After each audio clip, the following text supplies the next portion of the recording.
So this is for dogs, right? Dogs and pets. Dogs and cats, yeah. So cats as well, and Mostly dogs, mammal targeted. because dogs and cats are like the same. Uh, Same well, species. they are mammalians, so actually that's work. But there are a few ingredients which doesn't work for cats. For example, from pharmacy, you cannot give aspirin to cats because, if I'm right, because they immediately die from that. So that's like a toxic for them, not for dogs. So there are a few ingredients you have to be careful about, but this one is good for both. So will this make my cat live forever? Yeah, of course. Excellent.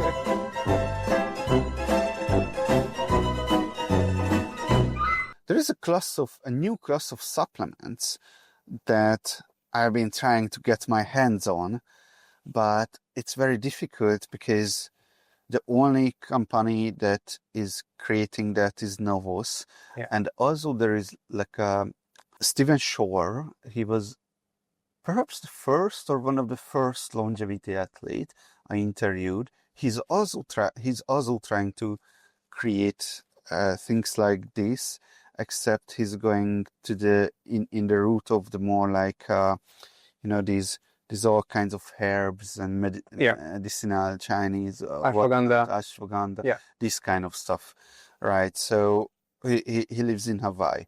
So anyhow, the problem is that I could never import. I wasn't able to import it to Europe, right? But what is this kind of supplement? The philosophy behind these are that there is the hallmarks of aging scientific geroscience paradigm that is dominating the field right now, and it identified a dozen or so hallmarks, and some people had the great idea, hey, what if we just target each and every hallmark of aging with a supplement, right? And that's what you did as well. Adam Molnar, welcome to the show. Thanks for having me. It's absolutely an honor. So before we get into what this thing is and geek out on the ingredients and stuff like that, tell me your story. Tell me your story, and then the story of Cell's longevity. Yeah, sure. First of all, thanks for having me. It's an absolute pleasure. And so my story is, if I want to wrap it up real quickly, I think I would say it had several versions and milestones. But at the moment, I just summarized it the other week. Like, what am I doing? I have a few projects going on and a series of interests in my life. It's very hard to say, like, I'm just a software engineer or I'm just a martial artist, a bit of both, but even other topics. I have deep interest in psychology. And since I know my mind, I want to create things that can actually give people tools and opportunity to make their lives a bit better. So that's really important to me, and in my whole life it was a very important driving force. I was participating in creating volunteering organizations with Dr. Philip Zimbardo from Stanford, for example, and some other things. So it's not just about engineering, which I'm super psyched about. Probably not as good coder as you are, as I checked your background, which is quite impressive, but also at the same time, I think it's all about patterns. So how I summarize it for myself is pretty much, I'm just hacking patterns for activating human potential. So this is the tagline which would sound fancy, but this is the most I can identify with. So like different areas, trying to find the intervention points, trying to understand how things structured, what are the processes, the workflows there, and see if there is a convenient or buildable intervention point or tool that we can create so that we can have a profound impact on our lives or someone else's life. Hacking patterns to activate human potential. Yeah. Sounds like something an AI would say. Yeah, well, we are close to AI, right? I mean, artificial intelligence is trying to mimic intelligence. So. Trying to. Do you press the Turing test? Okay. Maybe I don't. So, okay, let's go into this. You also have a good story, and That's cool because every supplement company has to have a good story, and you have one. Tell me that. About the supplements, how it all started. How it all started Yeah, the beginnings. in the hospital. Yeah, all right. So actually, there is one origin story for the pet product, and there is one for the human. And the latter one is I not occasionally speak about, so I will tell both if you're interested. So the whole thing started when I was like a few years ago with my dog in the hospital, in the pet hospital, and this little guy had a very serious surgery, life-saving surgery, and for like almost 2 weeks, every single night I had to spend the night in the hospital with him, just waiting for the IV to drop, to get all the checks and blood work done and all these controls. So a lot of time. And in the beginning, it was, we were not sure that he's going to survive. So I tried everything that I can do. So I was at the time reading the book from Sinclair, like, right, How Long We Live. I'm not sure how it's in English, but pretty much something like this is the title. So I just checked it, and I was like, okay, so there are things which could help this dog as well, probably. So why don't we try this and that? But I was not trusting what I can read. I never do. So I always try to go back and see what are the papers saying, what's the background, how it's working. So for me, this is a whole new era. So I try to just get the grasp of it, understand the structure. And there was this doctor who was like super busy with everything and continues, because I spent 2 weeks there, right? So I was like, right, hey doc, I have an idea. Can you just please tell me or explain me this? And initially he was like, you were just a software engineer, can shut up, like what can you know? And he was right. But I had time and I had dedication. I really wanted to make things happen. So I was reading, trying to connect the dots, and I was just all immersed in this whole cerebral biology thing. And this was not the first time I was touching that field. A few years before, I did it for family health purposes and some other nootropical reasons. I can mention those as well later. But here's this point. I started to have more and more meaningful questions, and the doctor was really kind to answer those. So he was kind of just tailoring my attention into the right fields, and I was reading and making this up. So after a few weeks, I ordered a bunch of ingredients I thought are useful. At home, I had already had a lab. I just put things together and started to give it to the dog. The dog started to get better and better, and in a few weeks... You already had a lab? Yeah, at least for supplementations. So the interest for longevity and supplements are coming from like 10 years sooner. So when I was working in San Francisco in tech companies, I saw my friends were all on Adderall, Ritalin, all these stuff, and some of them really had super bad side effects, especially when they try to calm down from those stuff.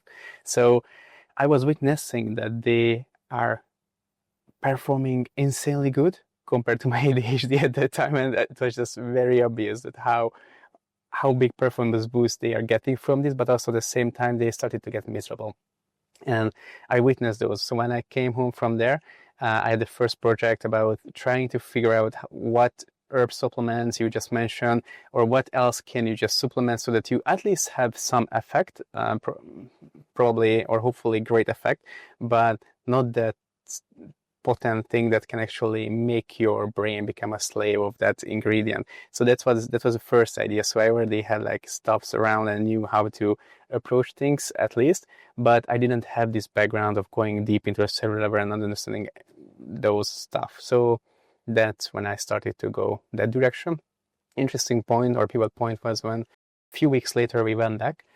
Checking, the dog was checking, the doctor was checking the dog, and basically he was super surprised, and he said like, all right, it's great that everything is going in the right direction, but what happened? I was like, why? He was smiling and just looking at me like we knew a secret or had a secret together, and he was like, is the dog taking the thing you mentioned? I was like, yeah, why?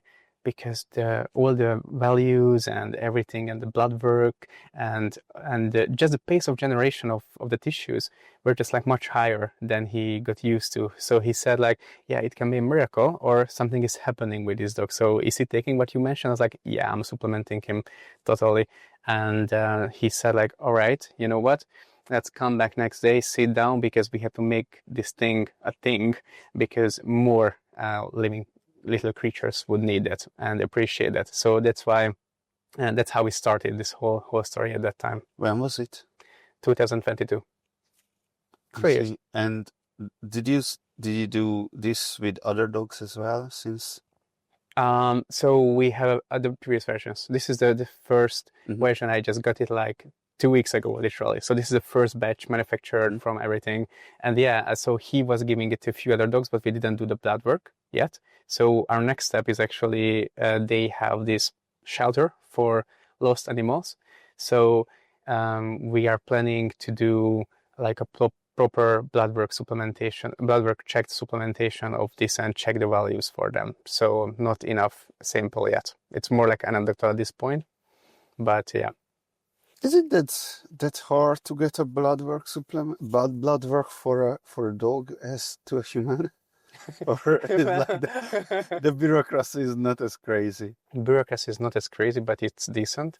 So it's like the fact that they are doctors, they have their own shelter, and they have their own paperwork, so they can do everything in the right order to just actually get it done. So they have all the certifications and allowed to do that, but it's not easy. Other way would be going through the university and doing that, which has way more bureaucracy, and well, this is costly.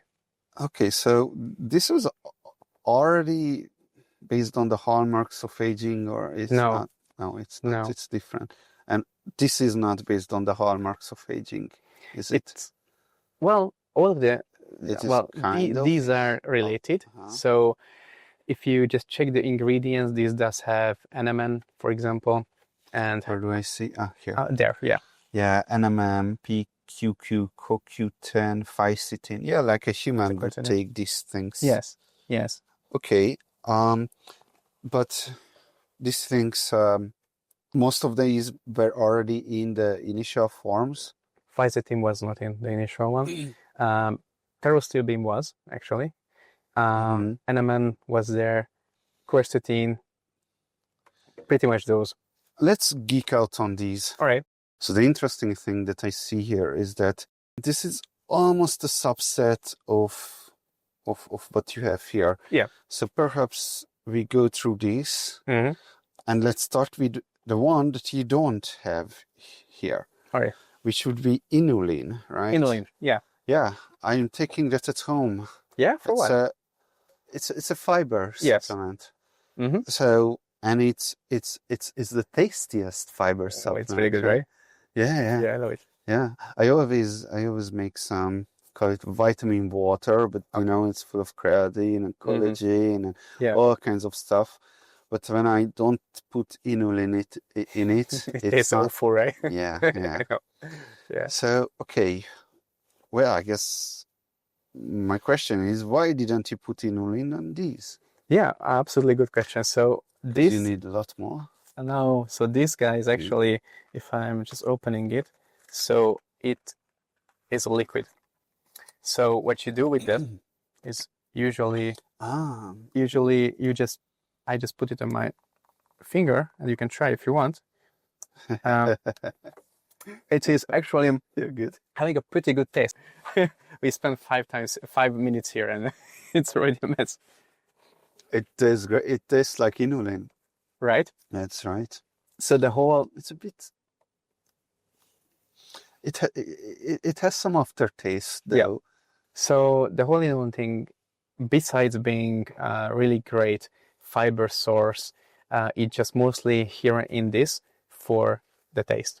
So what happened is, initially, I just did put together the first powders and mixing it into the food, trying to make it disappear and stuff. So then I learned a lot about how does it feel when something actually dissolves in oil, and something is like lipophilic or just the like hydrophilic. What is like the idea of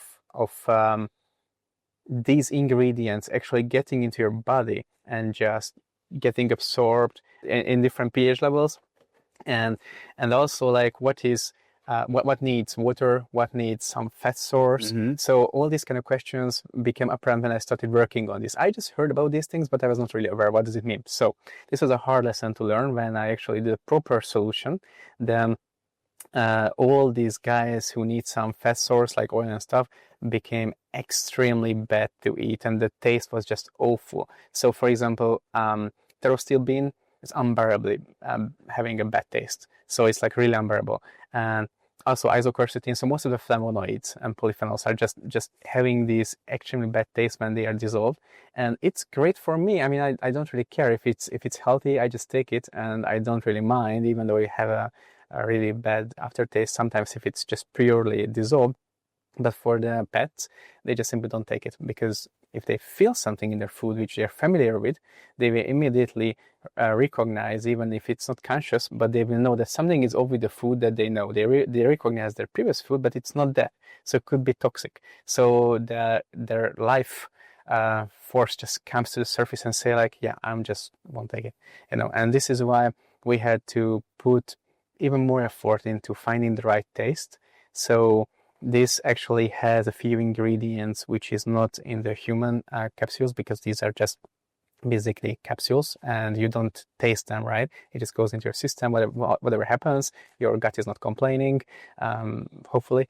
But with this product, they will taste it from the first second. And this is something that you can put in their food, just mix it, and they will take it. And we had insane amount of hours to find the right amount of balance. And one of the ingredients is inulin, and there are some other which makes it a good combination for actually consumption. You can still have a bit aftertaste, but it's not that bad as it was. That you don't have in the human formula. Yeah, so for example, here we have HPBCD, which is a cyclodextrin. It's a version of cyclodextrin. And what they are doing is, what's cyclodextrin? So what you can imagine them as like big balls that you can put things into. So they are just all around in the solution, and they can digest given forms of ingredients, and they can cover their taste, their smell, and also when they actually reaches your cells and stuff, it can help you with the absorption. Mm-hmm. So it's also good for absorption of the ingredient. Mm-hmm. This means that, for example, in the case of fisetin, they could find significant multiple-fold performance boost. Don't we have a bit too little air here? Oh, I missed You have to reset it, yeah. Let me tell you about CO2. So it really creeps up.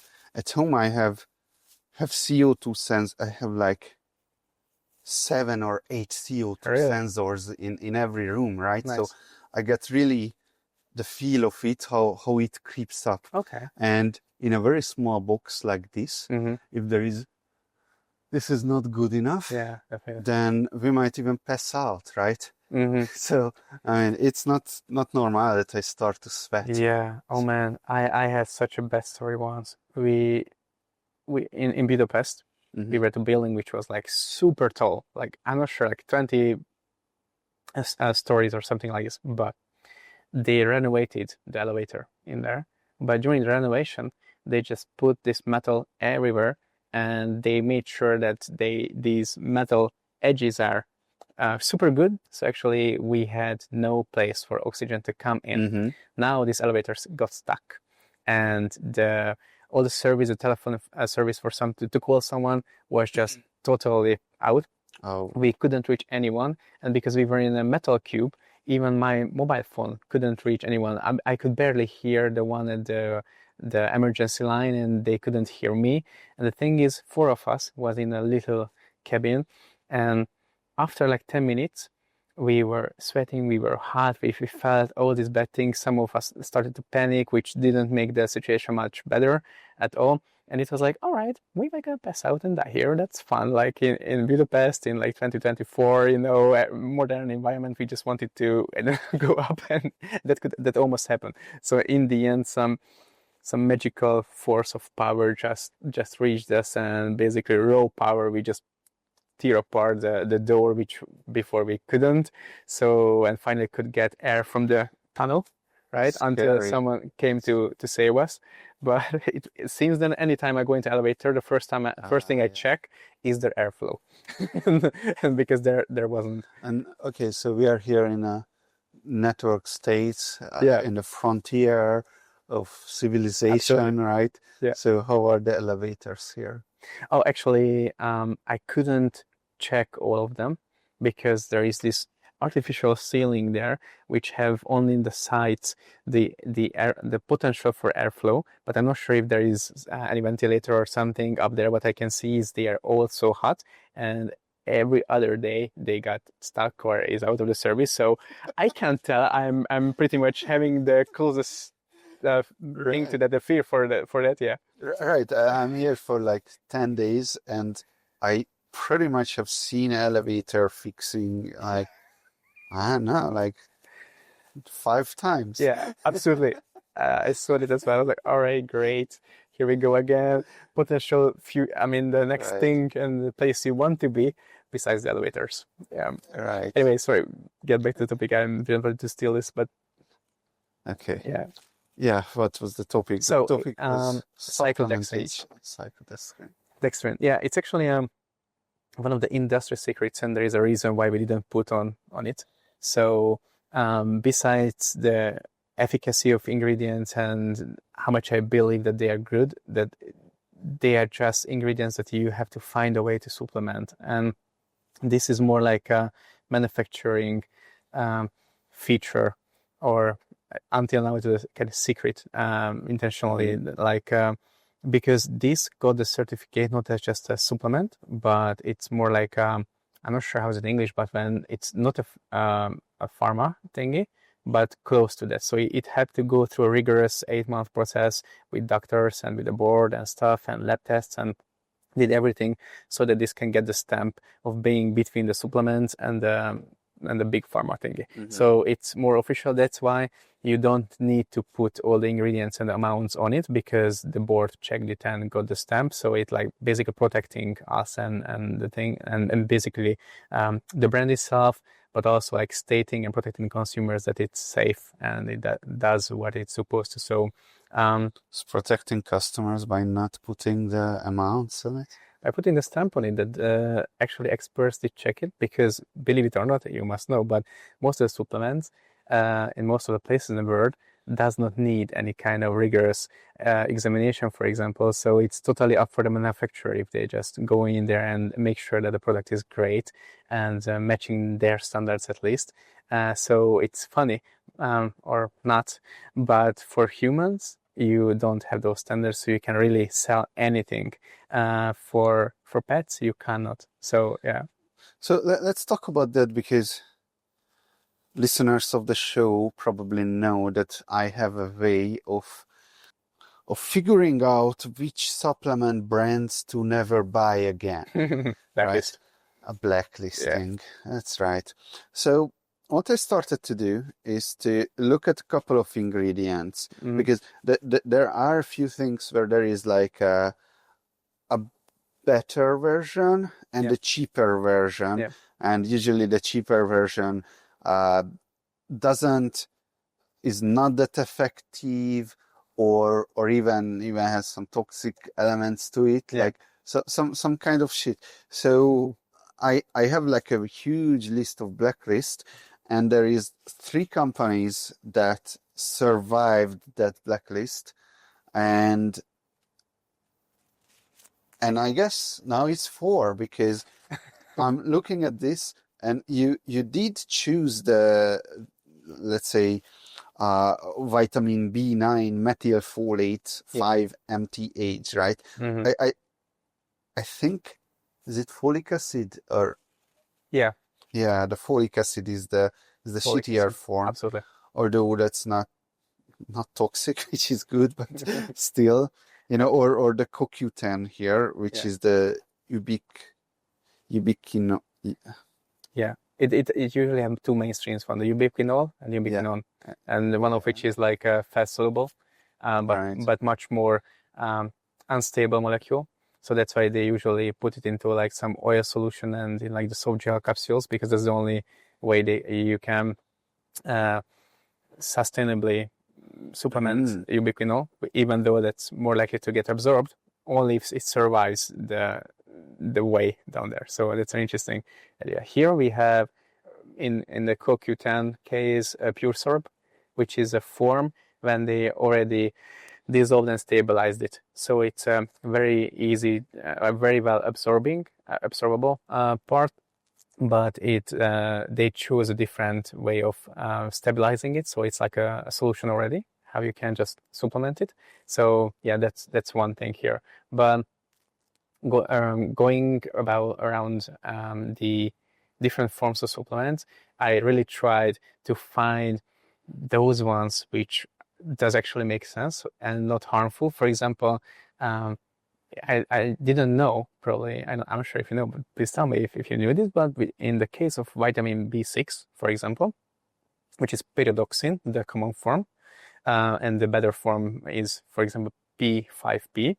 So in case of pyridoxine, what happens is it can stack up, and it's not really good for your health because it can have neurological effects that you don't want. And because every cheap energy drink, every supplement, everything tries to put vitamin B, because that's one of the most researched, and everyone knows about vitamin B is something you can lack and it's good for you. Well, on paper and from hindsight, yeah, it is true, but if every supplement, every ingredient you take into your body during a week is containing pyridoxine, that stacks up and it's not good for you. So, for example, P5P is great.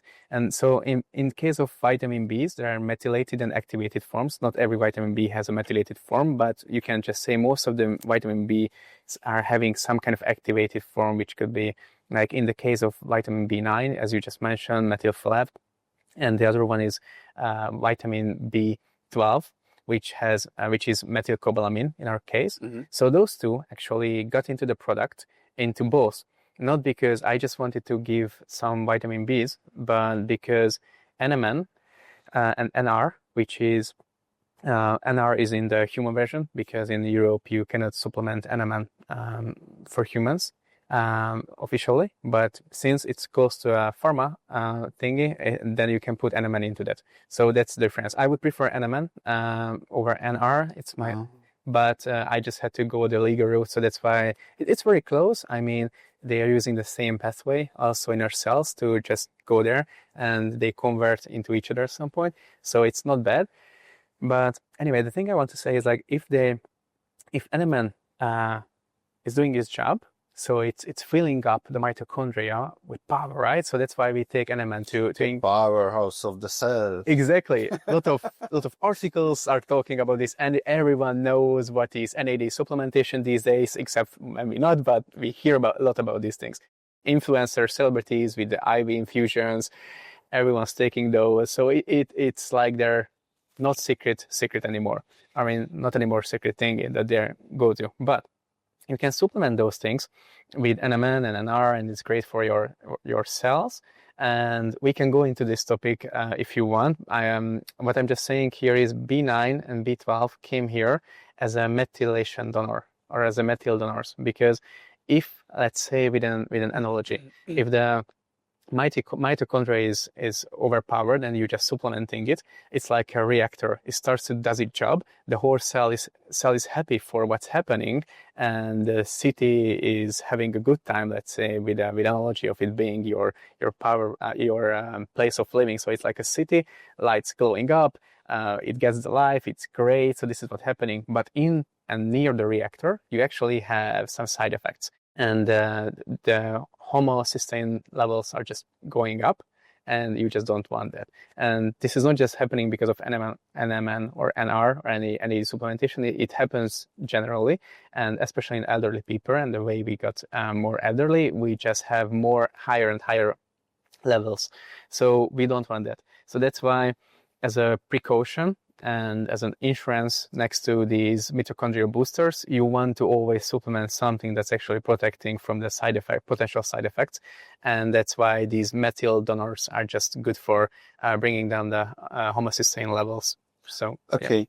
this also creates a problem for me because it has a good number of. Okay, so first of all, we have two human products here, and says longevity cell. Yeah. So the main brand. Oh, you call this longevity, Yeah. and the main brand is SAS. Exactly. And this is SAS Charge. Yes. Okay, so the longevity product. Yeah. You have a good number of vitamin B here. Yeah. My problem here is that I'm supplementing with the vitamin B complex. Mm-hmm. So I'm not sure what to do with this because I really don't just want to add this on top of my existing vitamin B complex supplementation, but I'm not sure if I want to like replace it either. Yeah. So what do you say to that? Well, most of the vitamin Bs, and especially here, which we have a bigger amount of, so like B9 and B12. For example, B12 is totally fine if you just overdose it kind of because it just goes out. So there is no serious harmful effect regarding those, according to the studies. It seems so. Like I try to base everything we do here based on studies, and I try to get these number of questions which are rising and try to get meaningful answers for those, so that I can be, rest assured and at least feeling calm, like giving it to my parents, for example, and to my friends. This is how this whole thing started, and that's why I checked it. So as far as I know, these are in the safe range, even though if you have more from this, for example, if the B6 wouldn't be P5P, then I would say like, yeah, double check the amount of pyridoxine you're supplementing into your body. And as far as I know, this is pretty much safe to take it with some other thing. You don't need to, but this shouldn't be the showstopper. Can you check Life Extension's vitamin B complex right now? What does BC, what kind of B6 does it have? Because this is the only vitamin B complex that survived. Your rigorous blacklisting habit. Very rigorous. I like it. Our life is about filters these days, right? Before we had to filter, we get to acquire the information, and masters were passing to apprentices. Now we have the job to filter everything out there. Yeah, it's actually both. See, it's saying like S-pyridoxine, HCl, and there is a P5P, pyridoxical 5-phosphate. Okay, and what about this is just how much? 3 milligram. Do I see 3 milligrams? Yeah, and it's 100 milligram. Okay. Let me just tell about. Maybe it's helpful for you, but stop me if it's not.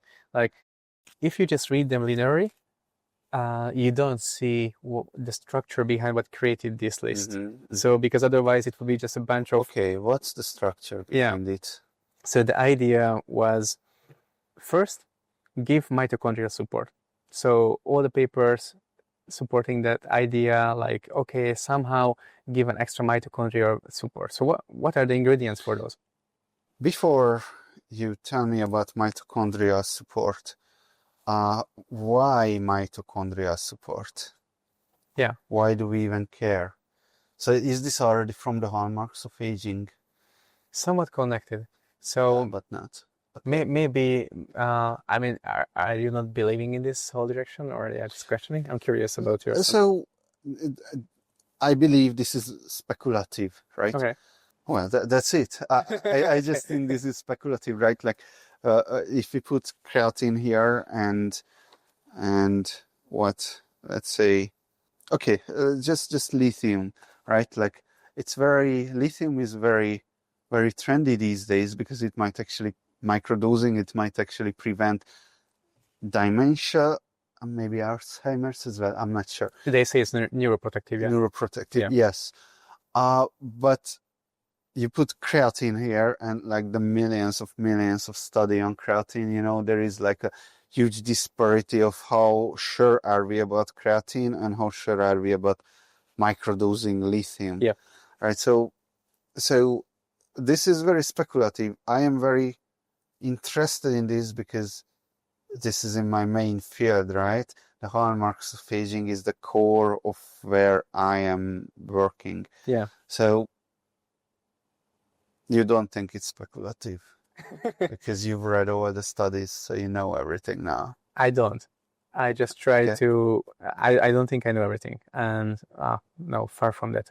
In the end, I'm just a software engineering guy. So what I did is I try to read all the things I can. It's not everything, but like trying at least to understand how things relate and how they work. Then I try to find the controversial things as well, and to have like a own opinion at least about those. Like, okay, if I trust it or not. Maybe I could be biased because of some peer-reviewed articles are still biased, even though when they say they are not. We can go down on this rabbit hole if we can trust science or not and how much we can trust it or not. But what I try to do is do the least harmful thing with the biggest upside potential possible and research it. And what I see is like my idea was there are a lot of great things out there which most people don't know about. There are a lot of great things that could be combined together to have like a very meaningful effect.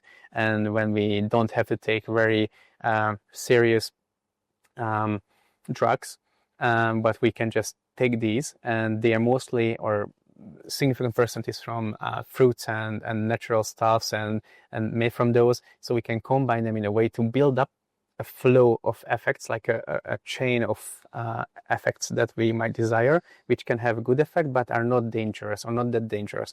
So I try to be or sail the waters in a way that these things should be researched, not that much necessarily according to my measures as creatine itself, but at least to have some serious studies on like if they about the efficacy, safety, how they work together. And from that direction, this is the direction I came from. So I don't say I know everything. I just try to do the homework and try to involve some other people who have more in-depth understanding of given fields. Let be it molecular biology. I have a friend who is a Stanford PhD and more having an expert in longevity and more having the focus for FOXO3 and those molecules. So I had the convos with him. I had the convos with chemists, with pharmacologists. So I try to gather people around myself, and this is what I usually did. I feel like more just like the idea and orchestrator and going everywhere to the professionals, like, hey, does it make sense? Hey, where do I make the mistakes? And, you know, what was interesting is most of the time, these people only, I mean, they mostly understood what I'm talking about, but only had a given angle on things. So I think my job here was just orchestrating and putting together the angles. I'm not saying it's perfect. I'm not saying I'm right. I just try to create something that can actually be helpful.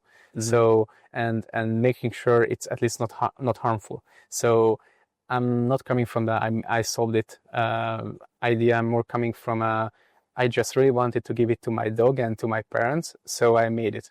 And if it's already there, if it can be good for anyone else, I'm happy to share it, and I'm happy if they can get access to it, because most of the things I researched were not easy to access, as you just mentioned as well, not easy to order, not easy to take, and they have ingredients which I wouldn't take or give to my loved ones. So this was the original approach behind these things. And yeah, it's glowy, it's fancy. I try to make it look good because it's a form of self-expression as well, and I just love to make great products. But the idea was not I did so everything and that I understand everything. It's a huge field, and maybe I'm not right with one or two molecules because I just misunderstood something, or the researches went into other direction. But what seems promising and seems to have a good synergy is, I think it's worth exploring and worth going in those directions. And this is what I try to pursue, like, all right, how can we combine things so that they can actually help each other, not just, one thing from here, one thing from there. A lot of great supplementations out there, but I ended up buying for a huge amount of money, like a bunch of different supplements just to cover the targets from this supplement as well. And I ended up like having 6 or 10 supplements, taking those just to have my need for addressing or targeting the 12 hallmarks of aging answered. So that's why it's like a solution for myself, kind of thingy. Yeah, does it answer your So approach? look, I'm not.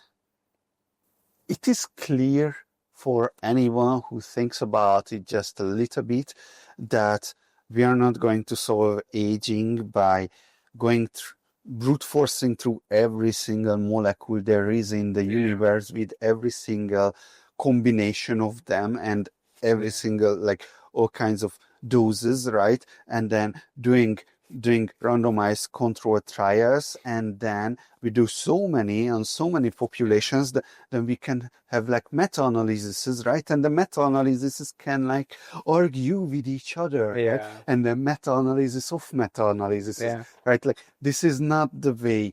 Like, there must be another level of conception where we can find truth here, because otherwise we have no chance. Okay, so and what is that other level of conception is, I'm not sure, right?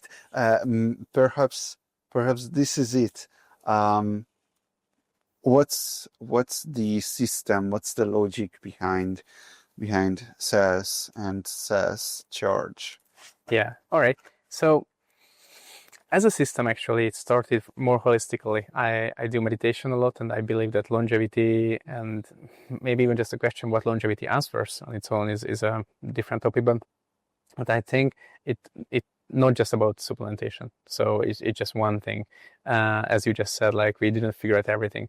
But at this point, I try to make at least 80% good combination of easily like a supplementation that's easily acquirable and that you can take daily, and that does most of the job that's possible to do in the easiest and possible best form that's possible. So this is the idea when I framed it together. But how it started was, first I was geeking out about mitochondria. Should we boost it or not? It seems like, yes, it's a great idea because of different reasons, because there is this inflammaging thing happening. There's a huge inflammation in our body. The CD38 gene is just getting overexposed over time, they say. Then it's basically chewing up NMN, and that's just not good for you. So there are different studies starting from that idea that as you age, that certain things are changing in your body, which will make it imbalanced. And if the balance would be there and the mitochondrial energy would be there, your body will solve most of the things for yourself, as it does until age, 25, and you can drink a lot and eat shit. And sorry, yeah, you want to say something? So, and does it work like that? So the one part of supplementing this thing seems to be having a really great effect, but I don't think it's the full scope. So my idea was, all right, so you supplement. Let's say you increase NAD+ levels. So what happens? Well, at some point, at some level, your body starts to act on it and starts activating sirtuins even more, and those procedures for kind of fixing yourself starts to happen. It regulates. It upregulates AMPK activation. It can somewhat regulate mTOR. So these famous 3 or 4 letter abbreviations are definitely there, which you can all Google. But I was like, all right, so if this is really a thing, and if the science mostly agree on this, what else can we do? So there is a traditional track. I think it was mostly familiarized by Sinclair's original route, which is like the resveratrol plus NMN, right? So this was the first.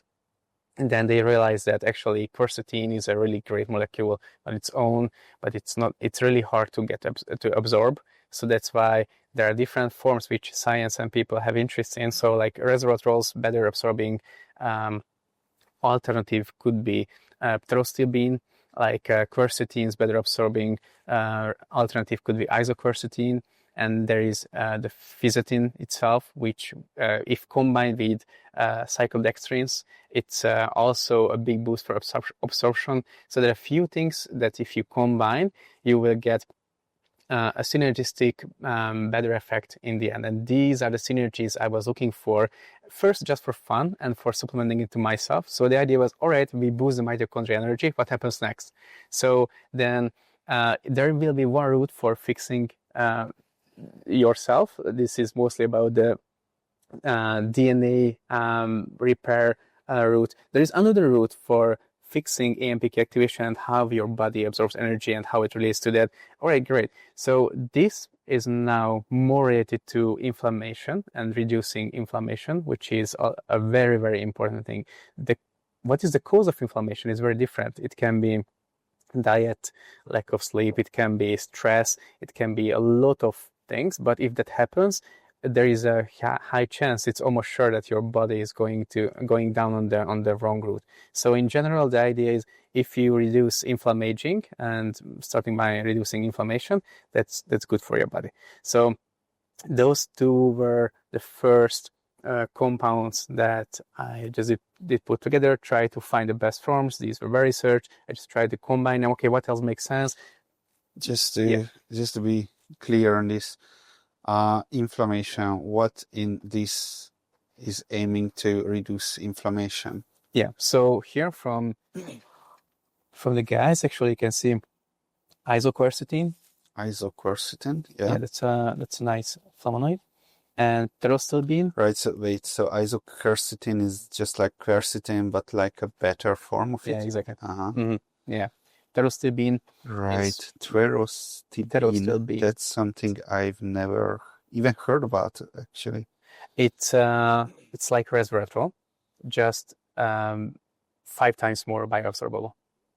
Okay, so people say berberine is like a natural resveratrol. No, it's a natural metformin. Okay. Yeah. Then so it doesn't have berberine in it because, well, I considered it.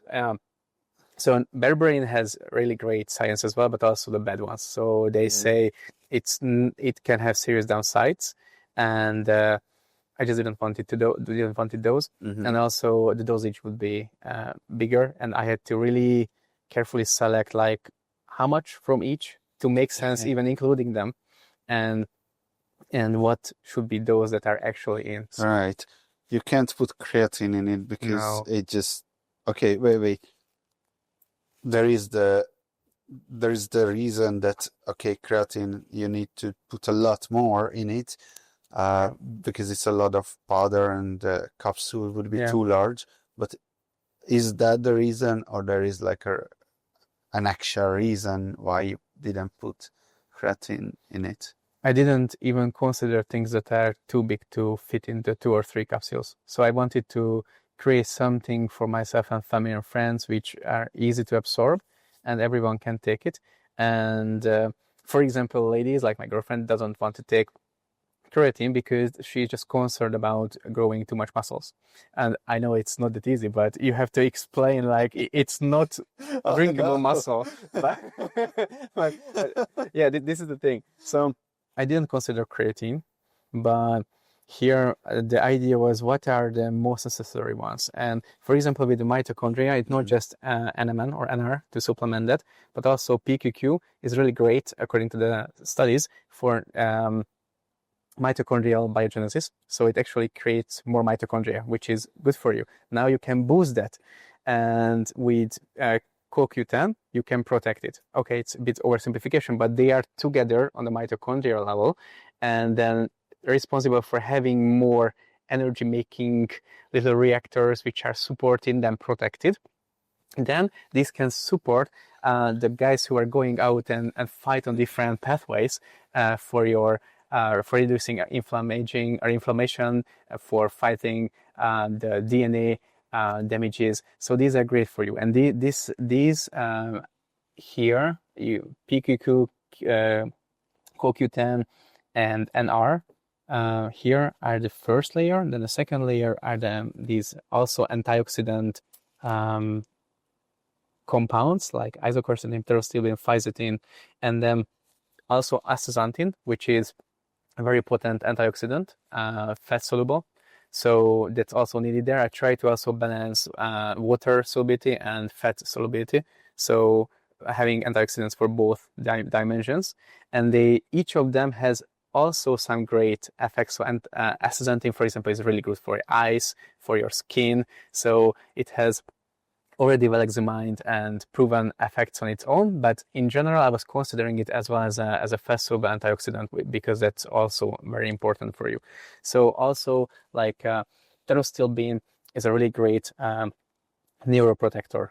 It has cool studies around neuroprotection. It can go past the blood-brain barrier, and just in general, a really great thing for neuroprotection as well.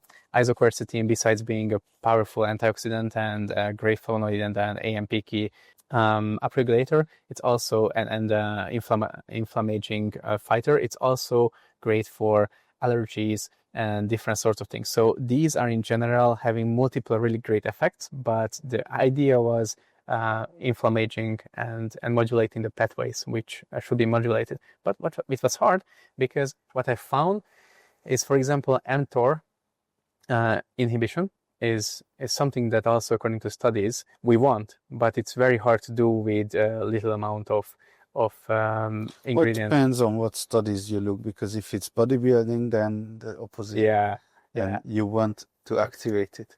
It's crazy. I'm not sure when is the time when actually longevity people will actually have a fight with the bodybuilder community. Yeah, and I was bringing it up like even years ago, and they just not aware of each other. Now probably they are fighting already, because it's like it's probably starting from a lot of protein or a little protein, right? Yeah. Because the longevity folks were for a very long time with the Sinclair was, when Sinclair was the spearhead of this movement, he was like, protein is bad. You have to have very little protein. Even if you have, then it has to be vegan or something. Vegan, yeah. So, okay. But now people like Peter Attia is coming in with the bodybuilding studies, right? And Dr. Brett Stanfield and whatnot. Yeah. And like now everyone is like, high protein, that's the good. Absolutely. So the fight is happening.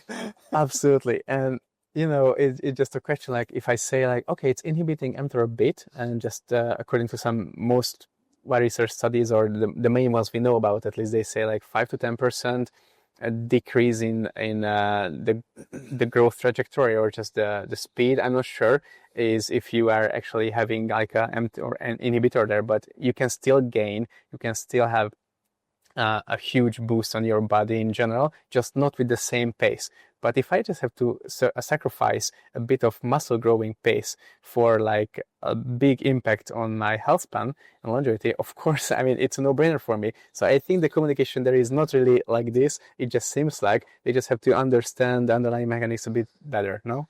Well, I mean, look, there are ideas that you should wake up every 3 to 4 hours after every cycle at night to eat some protein in order to keep the anabolism going, right? Consume, please just consume everything. The only side effect of protein is greatness. Oh yeah, of course. And it doesn't make your kidneys go bad and stuff. Yeah, of course. I don't think it does. You think it does? I'm not sure if it does, but what they say is it's definitely a strain on it. So maybe the amount should be at least regulated. So I think we should take protein. As long as you take blood tests, right? Yeah.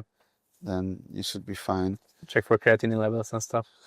So creatinine is not that good, actually. No? No. So, right, I'm doing this longevity workout, and PhenoAge is one of the things. And creatinine is one of the PhenoAge thingy, right? Mm-hmm. So creatinine is basically showing how much muscle you have. Mm-hmm. Okay, and how bad your kidneys are. Okay, but there is this boards, humanities boards clock. This is the biological aging clock, where creatinine. Okay, so in PhenoAge, the less creatinine you have, the better your PhenoAge is. Yeah. But in boards, the more creatinine you have, the better your boards age is. Okay. Because in boards, there is also cystatin C, which is a better kidney marker than creatinine is. Therefore, if you have cystatin C, if you look at cystatin C, then the higher your creatinine is, the more muscle you have, right? So now it turned around. It's so Nice. interesting, Cool. you know? All right. I have to check that level.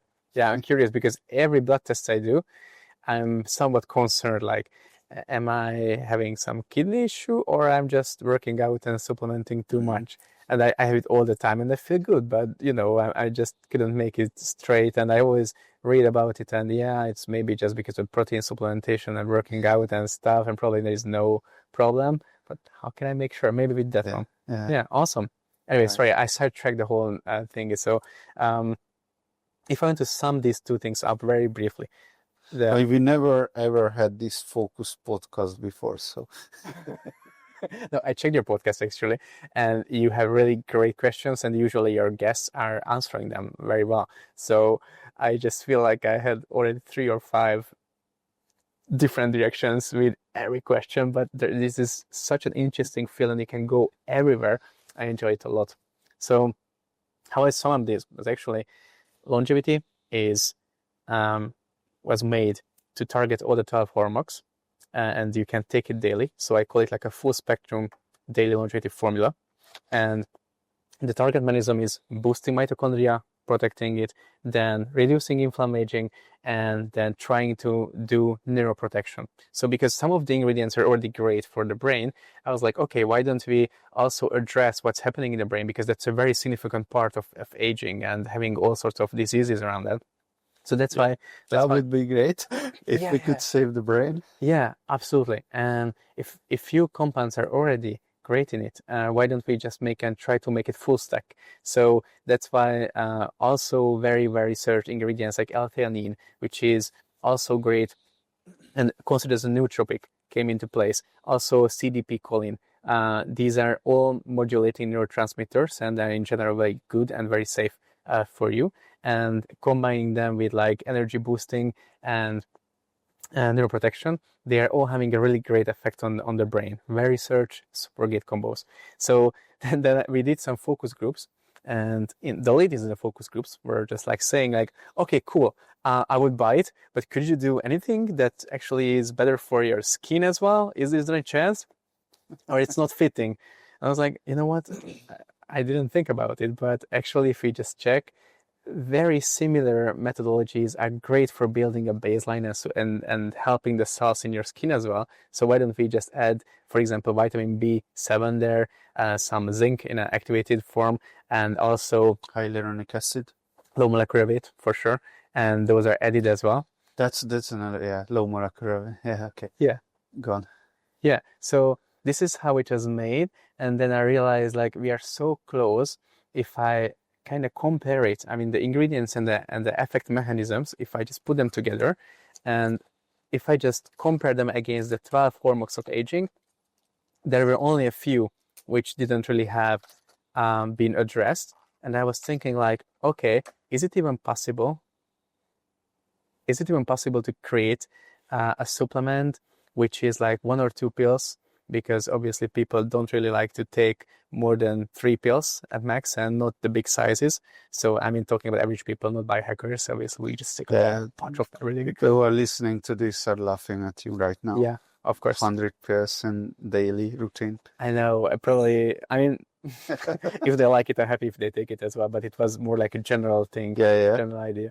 So this was the idea, like, okay, can we make it happen? And what I realized is a few fields like telomere attrition and in general autophagy was not really something that was easy to address with small amount of ingredients. And I was just looking out like, is there safe and effective forms of addressing those?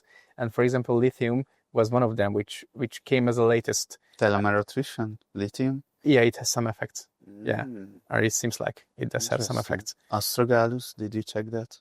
Astragalus is great, but it just doesn't fit into it. Yeah, okay. Yeah, Astragalus is great. And I also checked DA65, which is more like a proprietary molecule, and I was just looking around the studies, but it's something that I couldn't get my hands on. So it was definitely... It's very expensive. Yeah, yeah. Dave Pasco was taking it for a while. Oh, cool. I'm taking the astragalus stuff right now. So, yeah, my telomeres are getting longer according to true diagnostic epigenetic estimation. Cool. But I'm not sure if it's just, measurement. Yeah, whatever. Yeah, We'll see. We'll see in the long term. absolutely. So also with this, super curious to see, according to the different longevity studies, what is the real effect. Because on paper and in my mind, and according to the experts and according to the support systems I built around it, on paper it's great. It's supposedly safe, and I'm not telling it's the best thing around, but I wish that turns out as well. And I just really want to see what it's capable of with the tests. So probably the next big step for us is like making bigger studies and just convincing enough volunteers to take it and do the blood tests and the different longevity age tests with that. That will be super exciting to see, to be honest. I have a very interesting personal story with that. Is I'm curious why it happened, but what happened is I was already taking this after I realized that this is great for my dog and in general for animals. I was already working on it. Obviously, I was all in the studies and I wanted to take it myself. So at the home lab, I was putting it together, started taking it. I felt a lot of great effects. I felt in general more energized. My skin looked younger.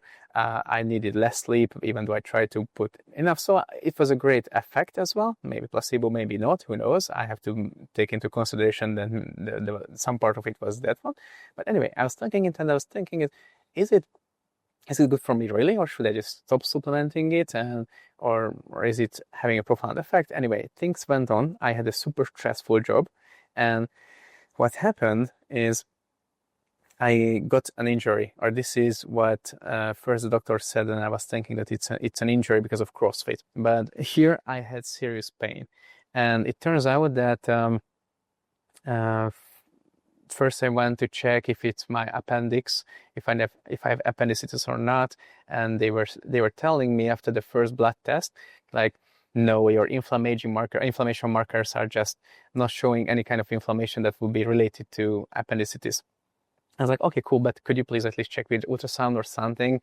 And well, Hungarian our hospital system was not that great, and they just rejected and saying like, if you don't have it, you don't have to get that check. I was like, okay, cool. Yeah. So they sent me home. So I had serious pain for days. I had to fly, which with appendicitis you should not, right? I had to fly for work. I did. Then I came back and I finally could get a check in private medical center, and they were saying, yeah, it was appendicitis, but it seems like it's over. It's just going down. So I asked them like, okay, so could you like do the surgery or something? And they said, no, in this case, there is no need for that probably, but go back to the original hospital you were at, and they should check it again. And I was like, okay, cool. So it was that, and they were just not checking it. Thanks God, it didn't explode or some serious thing didn't happen. So I went back to the hospital and they said, yeah, interesting. Well, okay, now it's gone, so you shouldn't do anything with it, but it still hurts, right? So what happened? I went home, a few weeks passed. I couldn't work out. I couldn't do anything. I could just walk, which I did like daily, 10 kilometers. I was trying to maintain myself, and it was just that part a bit hilarious to me that no one can really help me. It seems like I had a serious thing. It still hurts, and no one really doing anything. Anyway, I went in after. So I woke up today when I was screaming from the pain. It was unintentional. I didn't want to scream. I was just waking up, me literally screaming. It was a very interesting thing to wake up for screaming. So anyway, I went to the hospital, and at that time they did all the blood work. They did the ultrasound. It's a different hospital, and immediately they told me like, you know what? Your only chance is you right now go up to the 4th floor. You just get under surgery. So I get and I did got the surgery, and they were super kind, super professional. Everything went well, and when they just remove the appendix, they send it for studying it, so that they can make sure it doesn't have cancer in it and all these regular checks they do. So what they found is my doctor said, like, you know what? I heard it at the university that this could happen, but never in my entire life and practice I've seen something in person that actually happened with you. I was like, okay, what is it? Oh, you don't be afraid. All good, and tissues are great and stuff. But what happened is actually something.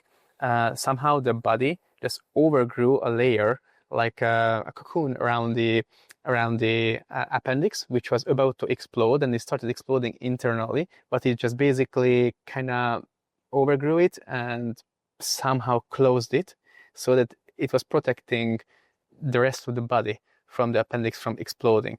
And they told me it's how do they say, like, it's miracle of thing or something like these words.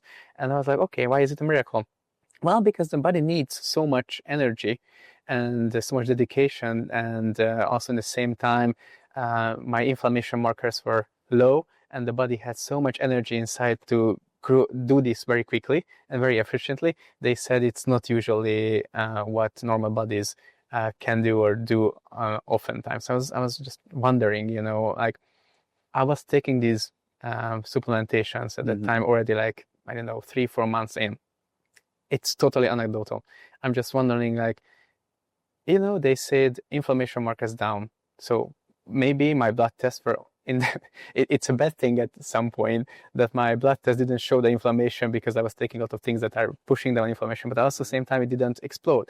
But also it had a lot of energy to protect it. So probably these things add up and make sense. So probably my body was if this thing had to happen, my body at least could do something with it internally to try to protect rest of the system holistically. So I don't tell it often because you can argue it a lot of ways. Like, yeah, this could happen, that could happen. There might be no interaction. 10-kilometer walk. Yeah. Okay. Maybe that. I don't know. But for me, it was a bit like interesting and well, I don't say convincing, but at least motivating to put more effort into researching and going further if this could be something that makes the body more capable and ready for the everydays and to the stress and to the bad things. And if it is, then it's worth it for me. So yeah, this is more about the longevity and how the Cells longevity supplement and how it was formulated. In the end, I wanted to address all the 12 hallmarks of aging, first just for fun. Then I realized it's actually good, and when it made sense on paper and okay, it might be fun, but what I did is, like, I put all the PubMed articles and everything I could in a rec store, which is an AI based vector store for semantic research, right? And I started to use AI, and because I'm an AI architect in general, I was trying to use the profession to build up a backend system for my research, so that not just ChatGPT is hallucinating or random shit, but actually like agentic workflows plus a rec store with all the materials behind to try to research, for example, the pharmacokinetic interactions and some other aspects of the supplements. This is I put endless hours into it so that I can first understand it, second fast track the development of the supplements, get better questions based on what I found that I can go to the experts, because usually they don't like, okay, here's my day, use me. It's more like, okay, what's your question? And I wanted to get the right questions. So this is how I try to prepare, and when I realized that this is actually more and more making sense, and they are having like this excitement, that was the point when I realized that, okay, this is maybe worth it to create an actual supplement, like the box, something that you can also sell from, not just something that I can give to the friends. And this was how that guy was created. So this too was developed in the same time, so that it can be great for human as well, and also for pets. Pets is really interesting that I couldn't really find anything on the market, and for me, I don't really get it. Why is Rapamycin. Yeah, okay. So you have something to say about rapamycin. I hear it. I see it in your eyes. No, I'm not a doctor. I don't dare to go against researchers and science, but in general, it seems to me, and according to what I read, it seems to be like a super potent drug. But and also some. But Yeah, I just feel it's according to what I read is it just way too much and have serious side effects or can have side effects, and I just feel maybe not right. Please tell me what is your more up to date, probably more up to date idea with rapamycin, but it feels to me the side effect just isn't really worth it, and you can have better alternatives from different directions to have longevity effects without putting that very potent drug into your body, which have serious things. that's very interesting. So, look, all I know about rapamycin is that the skeptical longevity people, the people who are poo-pooing most of the things all the time are actually for rapamycin, right? But okay, it's more like a religion or something. I don't really look into stuff that I can't have access to, right? Yeah. So yeah. So for me as well, I don't have access to it, and the other thing is, I'm not at the level of scientific knowledge to dare to play with it after the things I read. So definitely it was the frontier. It was like really an innovative solution, opening longevity sciences, or at least extending longevity sciences with a big factor. I'm glad it happened. Even they named mTOR about it, right? So it was definitely a defining thing. But I just feel for daily consumption, with my knowledge and at that level where I can make at least educated decisions or guesses, these compounds are more safe to me than going into properly dosing rapamycin after somehow getting it, even if it's like pure, not pure. Dosage is very important there. Timing is very important there. Interactions are very important. So it's really like a serious tool that you need to know how to use, but probably I don't need that tool at all. So I'm not sure, and I really cannot comment without making uneducated comments on it. I just feel that this became, I just became more kind of sidetracked into other directions, that I'm blindness on rapamycin's depth, to be honest. Okay, let me ask you about other stuff, because so obviously it doesn't have creatine in it. There is no space. You missed it, right? It doesn't have fish oil in it, right? Yeah. There is no space. Okay, so far we are in agreement. It seems to have some space still for a little bit of vitamin D, doesn't it? Maybe.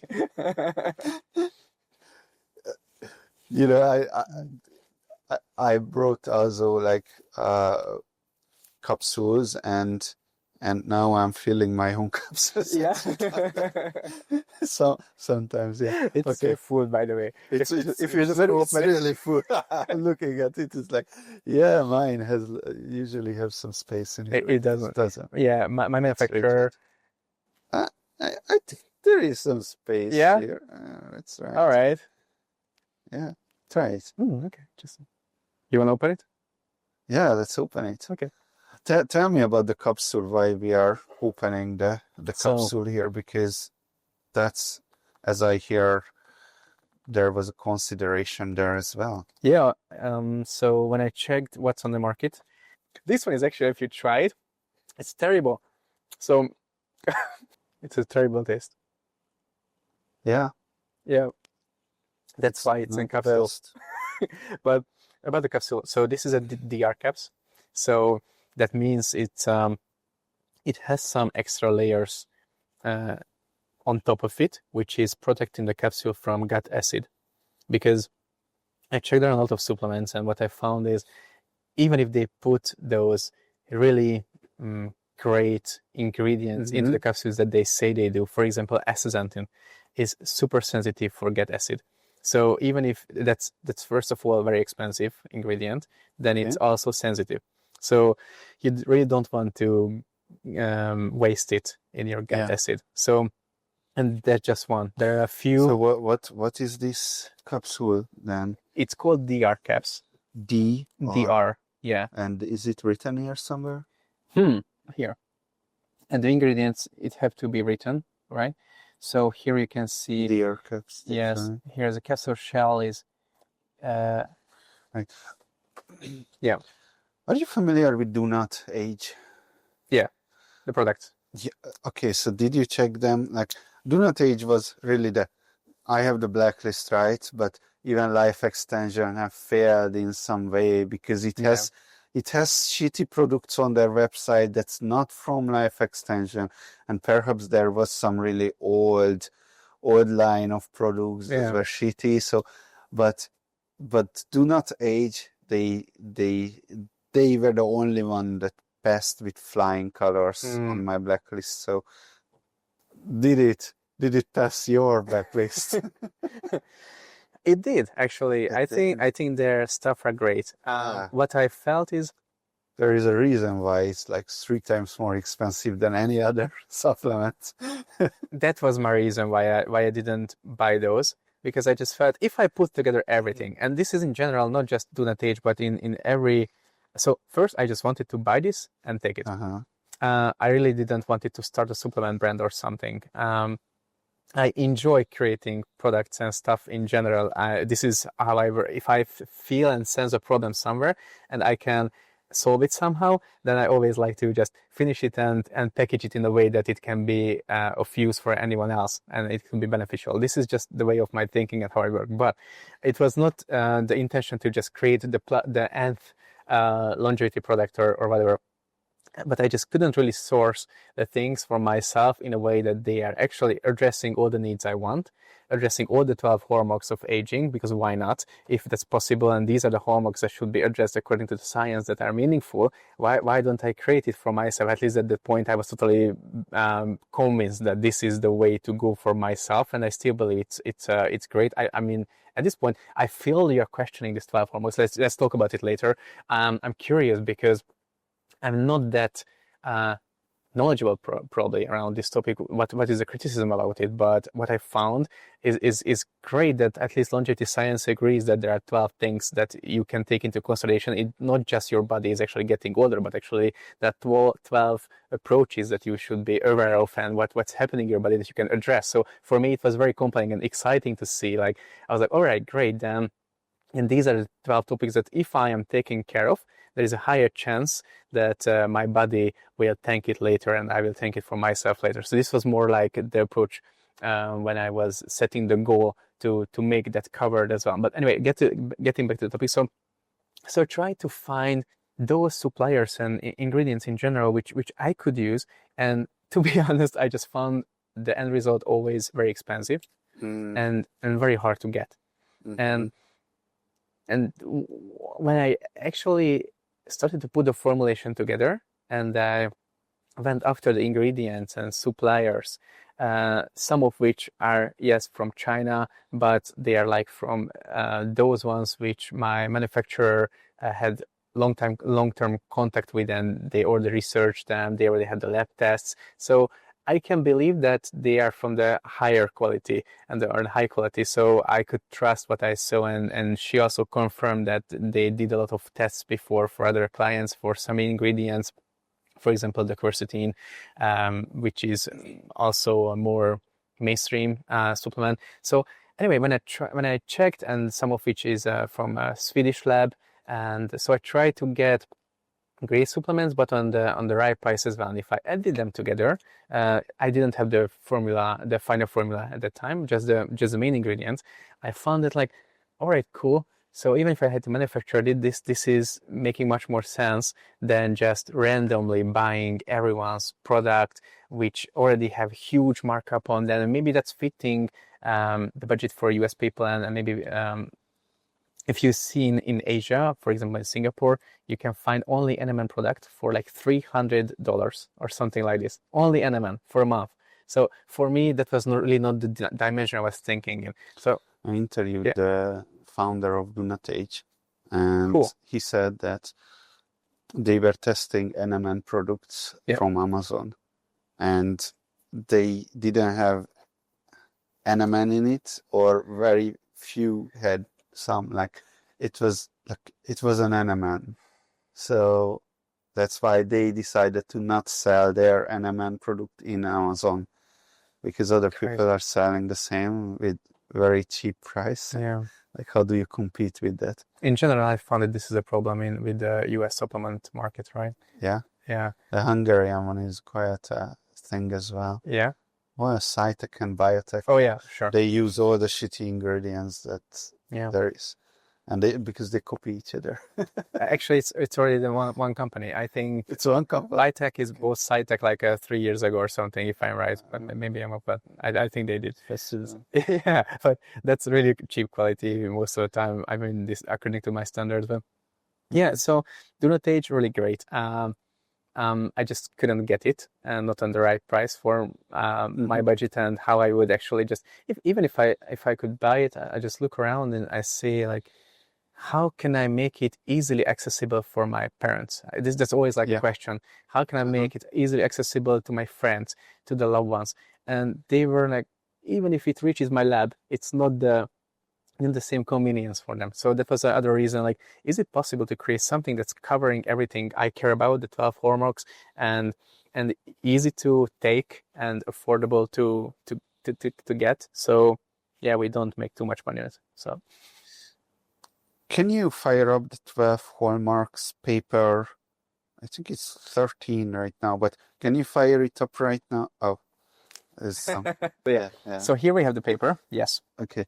So I'm not sure this is the paper. It's too fancy for that. Too fancy to be a paper, and the intro is not an abstract.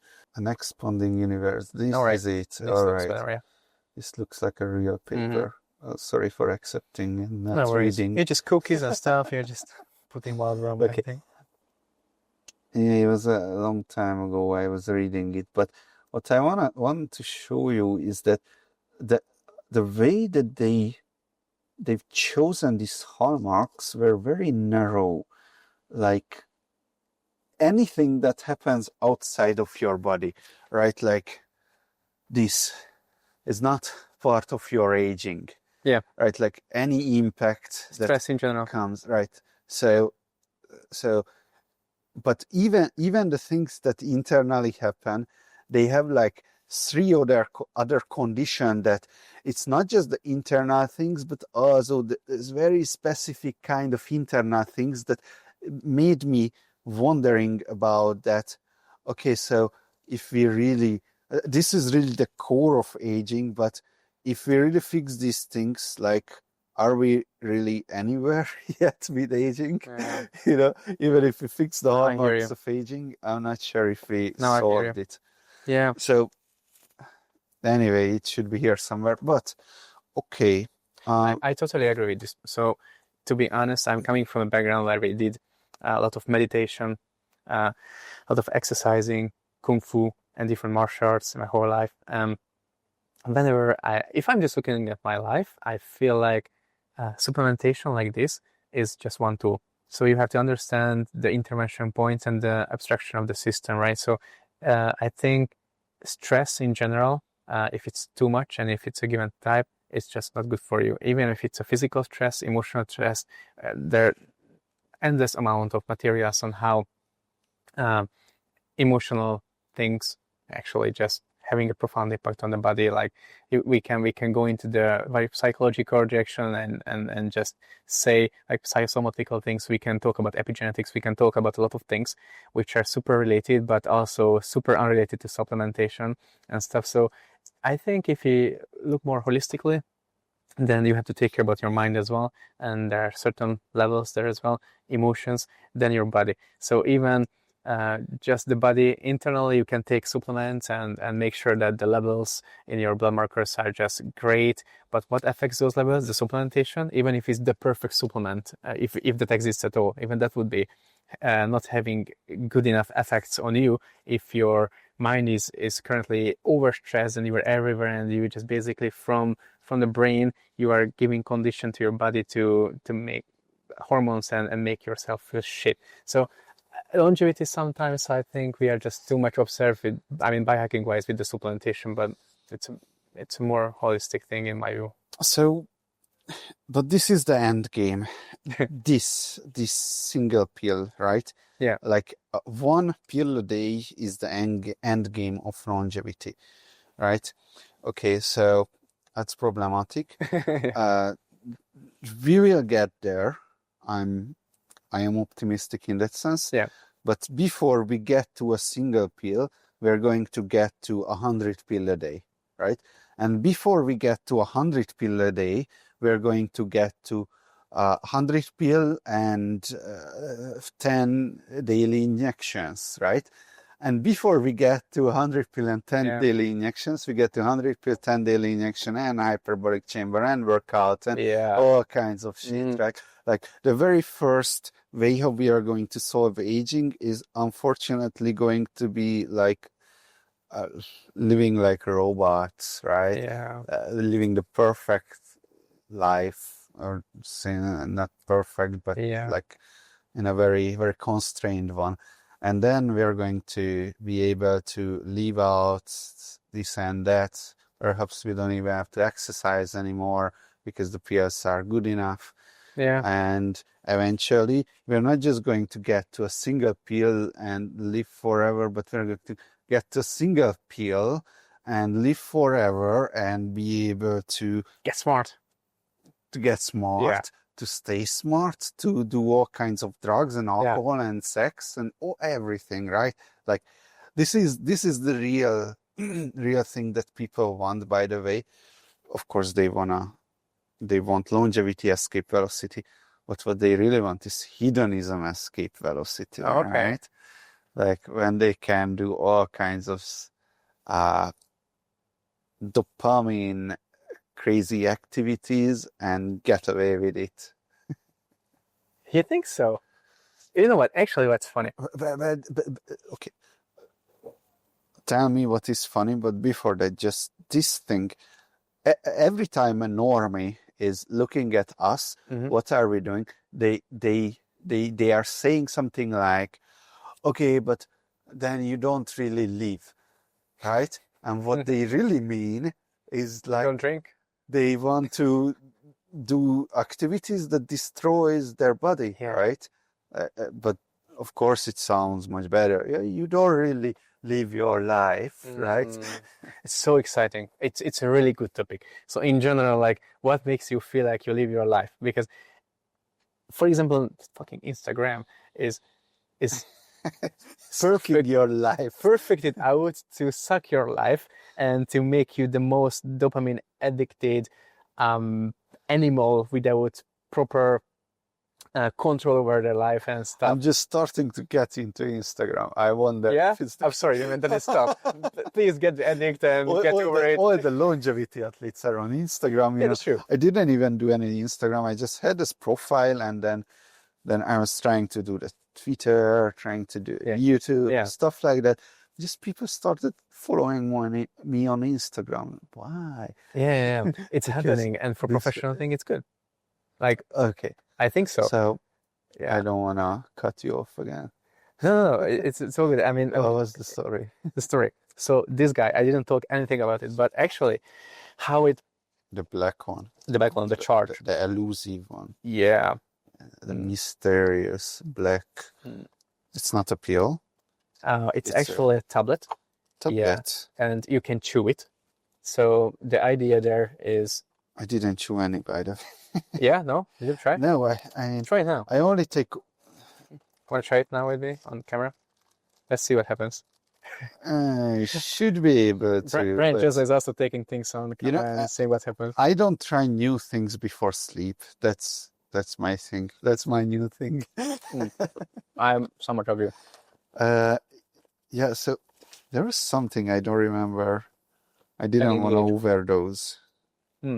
Theanine, that's it, 200 and 100. No, that's not that bad. Yeah. Okay, whatever. What's up with the mysterious black charge? It says it's clear energy, mental clarity, and relaxed focus. Actually, how about the skin? Nothing about skin. Yeah, I'm sorry. You have to take this one for the skin. Big mistake. So the big difference is this builds up, and this is good for your everyday longevity stack. So it is a full spectrum longevity. It builds up, maintains the things. So supposedly be the kind of the insurance for your life. So this is the one that you're taking to max out the potential of getting these things right. But what happens if you, for whatever reason, need some extra energy? And honestly, Okay, why shouldn't I just drink some coffee?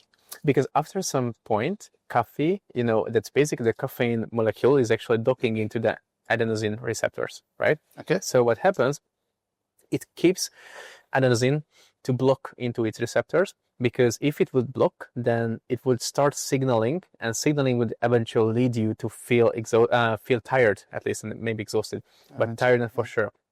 So if you drink caffeine, you block those receptors, and obviously there is some way that your body is getting addicted to it, creating more receptors, more blocking. You need more coffee just to maintain. We know this, right? But that's not bad. Okay. Yeah, it's great. I mean, I drink coffee. I love coffee just for its taste as well. It's great. But after a while, you don't feel it's actually helping. You just feel it's making you feel like overdriven, and it's just like this, not just a jitteriness on its own, but it makes you empty and shaking and just tired, but also pumped. So your body is feeling like you cannot get rest, but you cannot focus anymore. So this is why I made this, because the idea was, all right, cool. So maybe it's not just you need more adenosine blocker thing in your body. You don't want more sugar in your body, because they're just not good for you in general, right? So what can you do? So the idea was refilling your neurotransmitters, which are getting depleted. So the idea was, okay, cool. So we know about dopamine, we know about acetylcholines, we know about GABA, we know about adenosines, we know about that there are these things in the brain, and those can get depleted. So the idea was, I want to recharge myself without more caffeine, and I just want to perform better if I have a meeting, if I have a very important talk that I want to be there, if I need a very if I need to get better in sports, for example, I want to push at the evening gym session, whatever. So the idea was initially create something that I can take to get more in the zone if I'm working. And obviously, theanine was one of the safe bets. Everyone doing it. Theanine is one of the best things, especially if you drink coffee or anything that has caffeine inside. It's just in general very good for you, right? CDP choline is another ingredient. It's also great for you. It also good as a dopamine precursor, and also it has iridine inside. And also it obviously, because of the choline ingredient, it's just supplementing acetylcholine in your brain. So your memory focus is associated with that. So ChatGPT said that if you're not vegan, then you shouldn't worry about that. Okay. Cool. I don't know if that's the case. I'm just saying stuff. I'm nowhere there to just argue with the super intelligence. I don't dare to go there. I'm just a human after all. So Daft Punk would be proud. But anyway, so the idea was, all right, so these guys can help, but it doesn't really give me that kind of kick. I didn't want to put any stimulants into it. It does not have any stimulants, so it's safe to consume it even these hours, except if you are super sensitive to NADH. Theanine is good for sleep, actually. It's good for sleep. It gives you into the right mood for focus and relaxation. And the GABA part is really effective. Can I ask a question about theanine? Because I just brought like a lot of theanine. And it turns out they are powder and not capsules. And I'm doing that for sleep, right? So the problem is that before sleep, I'm not drinking stuff like that. I just take a bunch of capsules. Yeah. So that's why I brought my capsule making machine to make so you have one as well. capsules. Okay. Yeah. So, okay, but there is a problem because it always, I think it goes to like 300 or 500 milligram, and I cannot make smaller than that. Okay. So what do you know about dosages of theanine? Yeah, so It's 200 safe. it's safe, and But ChatGPT wasn't sure. it's in general safe. As far as if I remember correctly, most of the papers were talking about until 800 milligrams. It's pretty much safe, and Every day, yeah. So because I brought a lot yeah. for years. I have to double check. I don't want to say bullshit here, but if I remember correctly, L-theanine was safe until like 800 milligrams. Even afterwards, it's safe, but starts to have some mild side effects. I don't remember which exactly, but in general, my idea was all right. So even if I take like 2 or 3 from this during a day, 2 is what I recommend as max, and 4 hours before. I mean, between the two consumptions. So even then, it's just 400 or 600. You don't really reach 800, and that's still considered safe. From there, when they say like, you don't really need that probably. And some people are just swearing that, like, they say like 400 is the golden dose for them. Some people say they can even feel 100. I read a lot of anecdotal ideas as well. I can't feel anything ever at all, by the way. It's not that, I mean, for me, I just don't trust myself believing that my body is reacting. Okay, that's an anti-placebo thing. So you're just conditioning your body not to feel anything. It's exciting, yeah. And sometimes I make mistakes. And it just right, you take things and you are sure it won't act well. Right. I can bring you some ingredients you can try and let's see. So theanine is, as far as I know, one of the safest and greatest things you can take. And even though the biggest here with these tablets, and it's actually NADH. So that NAD plus and NADH are just 2 versions of NAD, which are like trying to convert into each other in the blood flow naturally. Again, ChatGPT said that this is not a great NAD booster because it doesn't stop. Something doesn't work with it. Yeah. But I think you said something else, that you went to the mile to stabilize it, to make sure it absorbs. Yeah. In general, NADH is one of the most instable molecule you can take. So that's why if you see it on any product, always have big red flags there, and make sure that you understand how did they stabilize it, because in the gut acid, it's over. And it's very expensive molecule. In a gut acid, it's over. So yeah, it's expensive, but it doesn't do anything bad. Yeah, not really. Yeah, so I see. Depends. I see. So the idea is that maybe that's not the idea, but now I'm starting to understand and test my understanding. So the idea is that this survives the gut acid, therefore NADH goes further, and therefore this. Wait. You're talking about this one. Yes. This one has NADH as well. No, it doesn't. It has the other form. It's very important. Maybe it's new. So at least I can tell you something new. So great.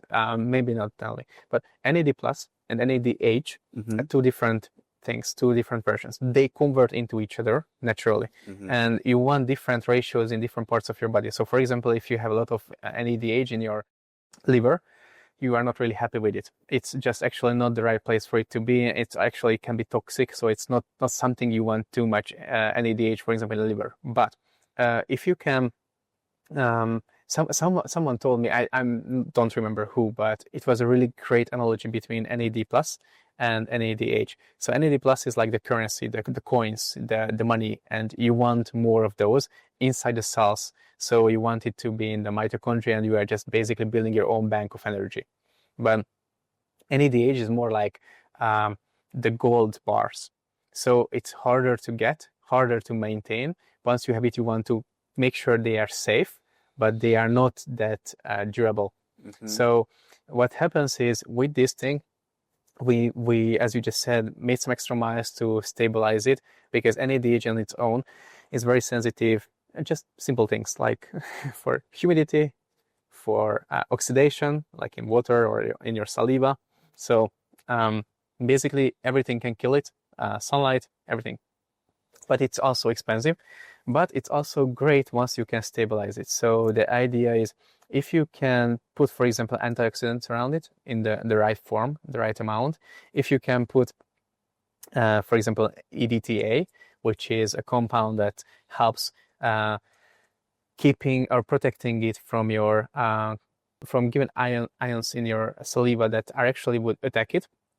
But if it's present until a certain time, it can just act as a chelator, and it can just chelate those ions, and it wins time for the NADH to actually just get absorbed. And once it's through, and once it's in your bloodstream, it immediately acts as a ATP source.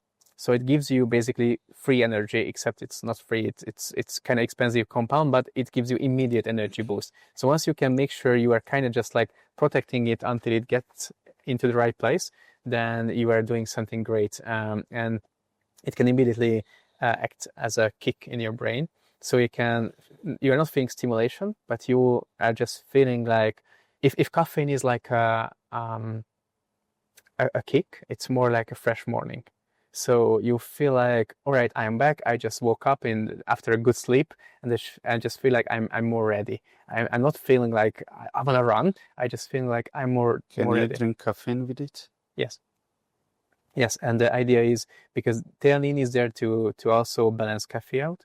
You can take both. Mhm. I'm doing it actually, and for me, What does it mean to balance caffeine out? yeah. So it's a very certain nootropic stack that they actually taking L-theanine with caffeine in general, because what they say is L-theanine is a unique compound, and they consider it as a nootropic because it can balance out the jitteriness of the coffee and the overstimulation feeling. So you will just not feel overstimulated and the jitteriness, even with a high amount of So caffeine. it's not in a molecular level, it's balancing out, it's the feeling jitteriness level, Yeah. balancing it out. I mean, I guess both, but Okay. I'm not really aware about the exact mechanism right there. I should really get more back into that Okay. science. Yeah.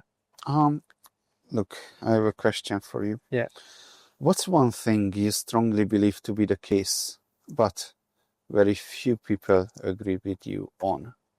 Oh, exciting. That's a good question. Regarding supplements or anything? Anything. Anything that I think is the case, but very few people agree with me on. Wonderful question. So I think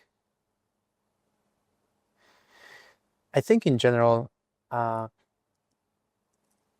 we have what's happening regarding information, where humanity goes, and I don't think that most of us realize this. First, we needed information. That was the gold.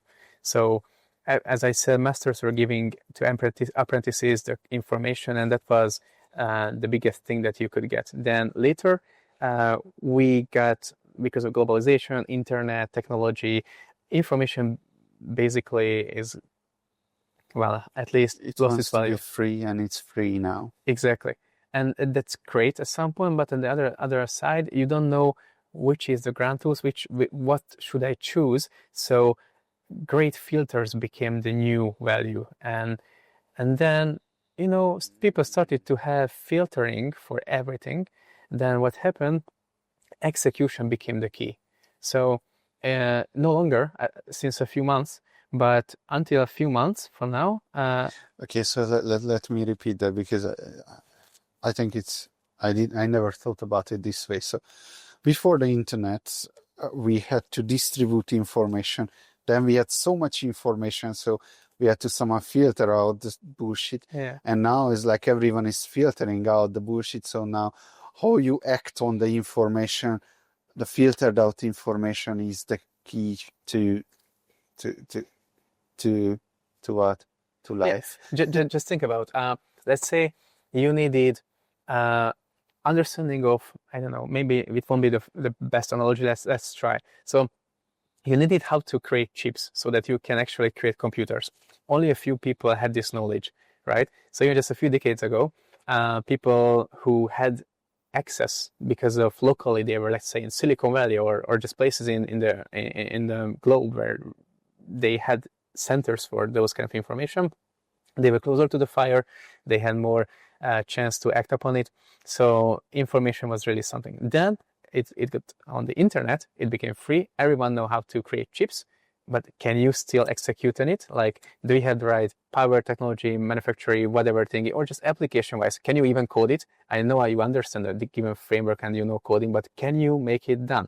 Because just knowing how to code and actually get shit done is very different, right? So building a product and finishing all the thing is very different. So even though everyone knows about coding these days, those companies who could actually deliver and ship products became the ones who are capable of executing on things, not just coding, maybe creating a supplement. Everyone knows about supplements, but did you actually deliver it? And is it there? So it's a question. This is the value of execution. But what I see in general, this is changing again, because with AI, execution became cheap. So it can execute on anything. You can wipe code, everything. I can question the quality of those as an AI architect and as a software engineer in general, but execution became very cheap. So it's just there. If you know the right mental framework to drive the attention of the AI, you can get serious products delivered and shipped in just friction of time. So execution is no longer that worthy than it was until a few months before now. So right now the question is, I believe, like, okay, good programmer maximizes code not written. Absolutely. That's actually a thing. That's art, right? So it's like, how can you get the maximum functionality out of the least code? And when you can, there is some saying like this, the art is when you have not even more thing to add, but there is nothing to remove. Or how is it like? Who said this? I don't remember. You know this? What code is worth written, right? I think about this so much. Yeah. I heard about that, but I wouldn't be able Yeah, to say it.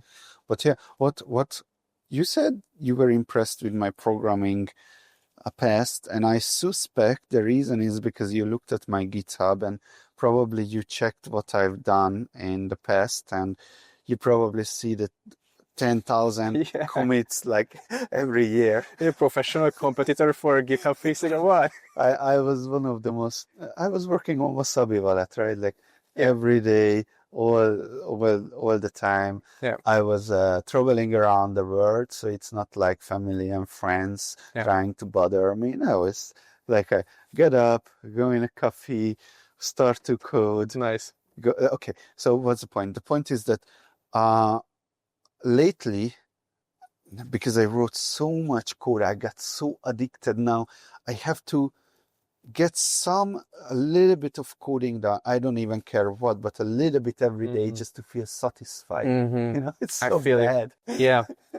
But what's the point? The point is that right now, for a couple of years now, I'm thinking so much about what code is really be worth written, because I wrote so much code that no one ever used. Yeah. You know, I wrote so much code for Wasabi, and then other developers came and they, instead of improving on it, they threw it and made their own version. You know, so I like, so okay, painful. what code is really be worth writing? And what do you think? I'm still, well, it's an ongoing process, ongoing process of value creation. But no, so the point is that this is the question, this is the best question I keep asking for myself right now in this stage of my career. Yeah. So I think the next, and it's totally aligned with what I started to say with what is the value. I think the value, even more right now, is impact. So I think if it's code, if it's a supplement, if it's whatever thing you're focusing on, it will be measured more by impact. I just created for fun. Just when coming here to the network school, there was a place on the forum which says like, teach us something, and just for fun, I created a model about based on this. Like, okay, I'm talking about execution became cheap, but then what's next? And this model is basically having 4 parts, 4 quadrants. All right, and Are you curious about this? Yes, yes. So these 4 quadrants would be, the first is actually filters that we, let's say patterns. So we, and this model is trying to show you what's important for an impact, or let's say Do you success. mean design patterns? Maybe as well.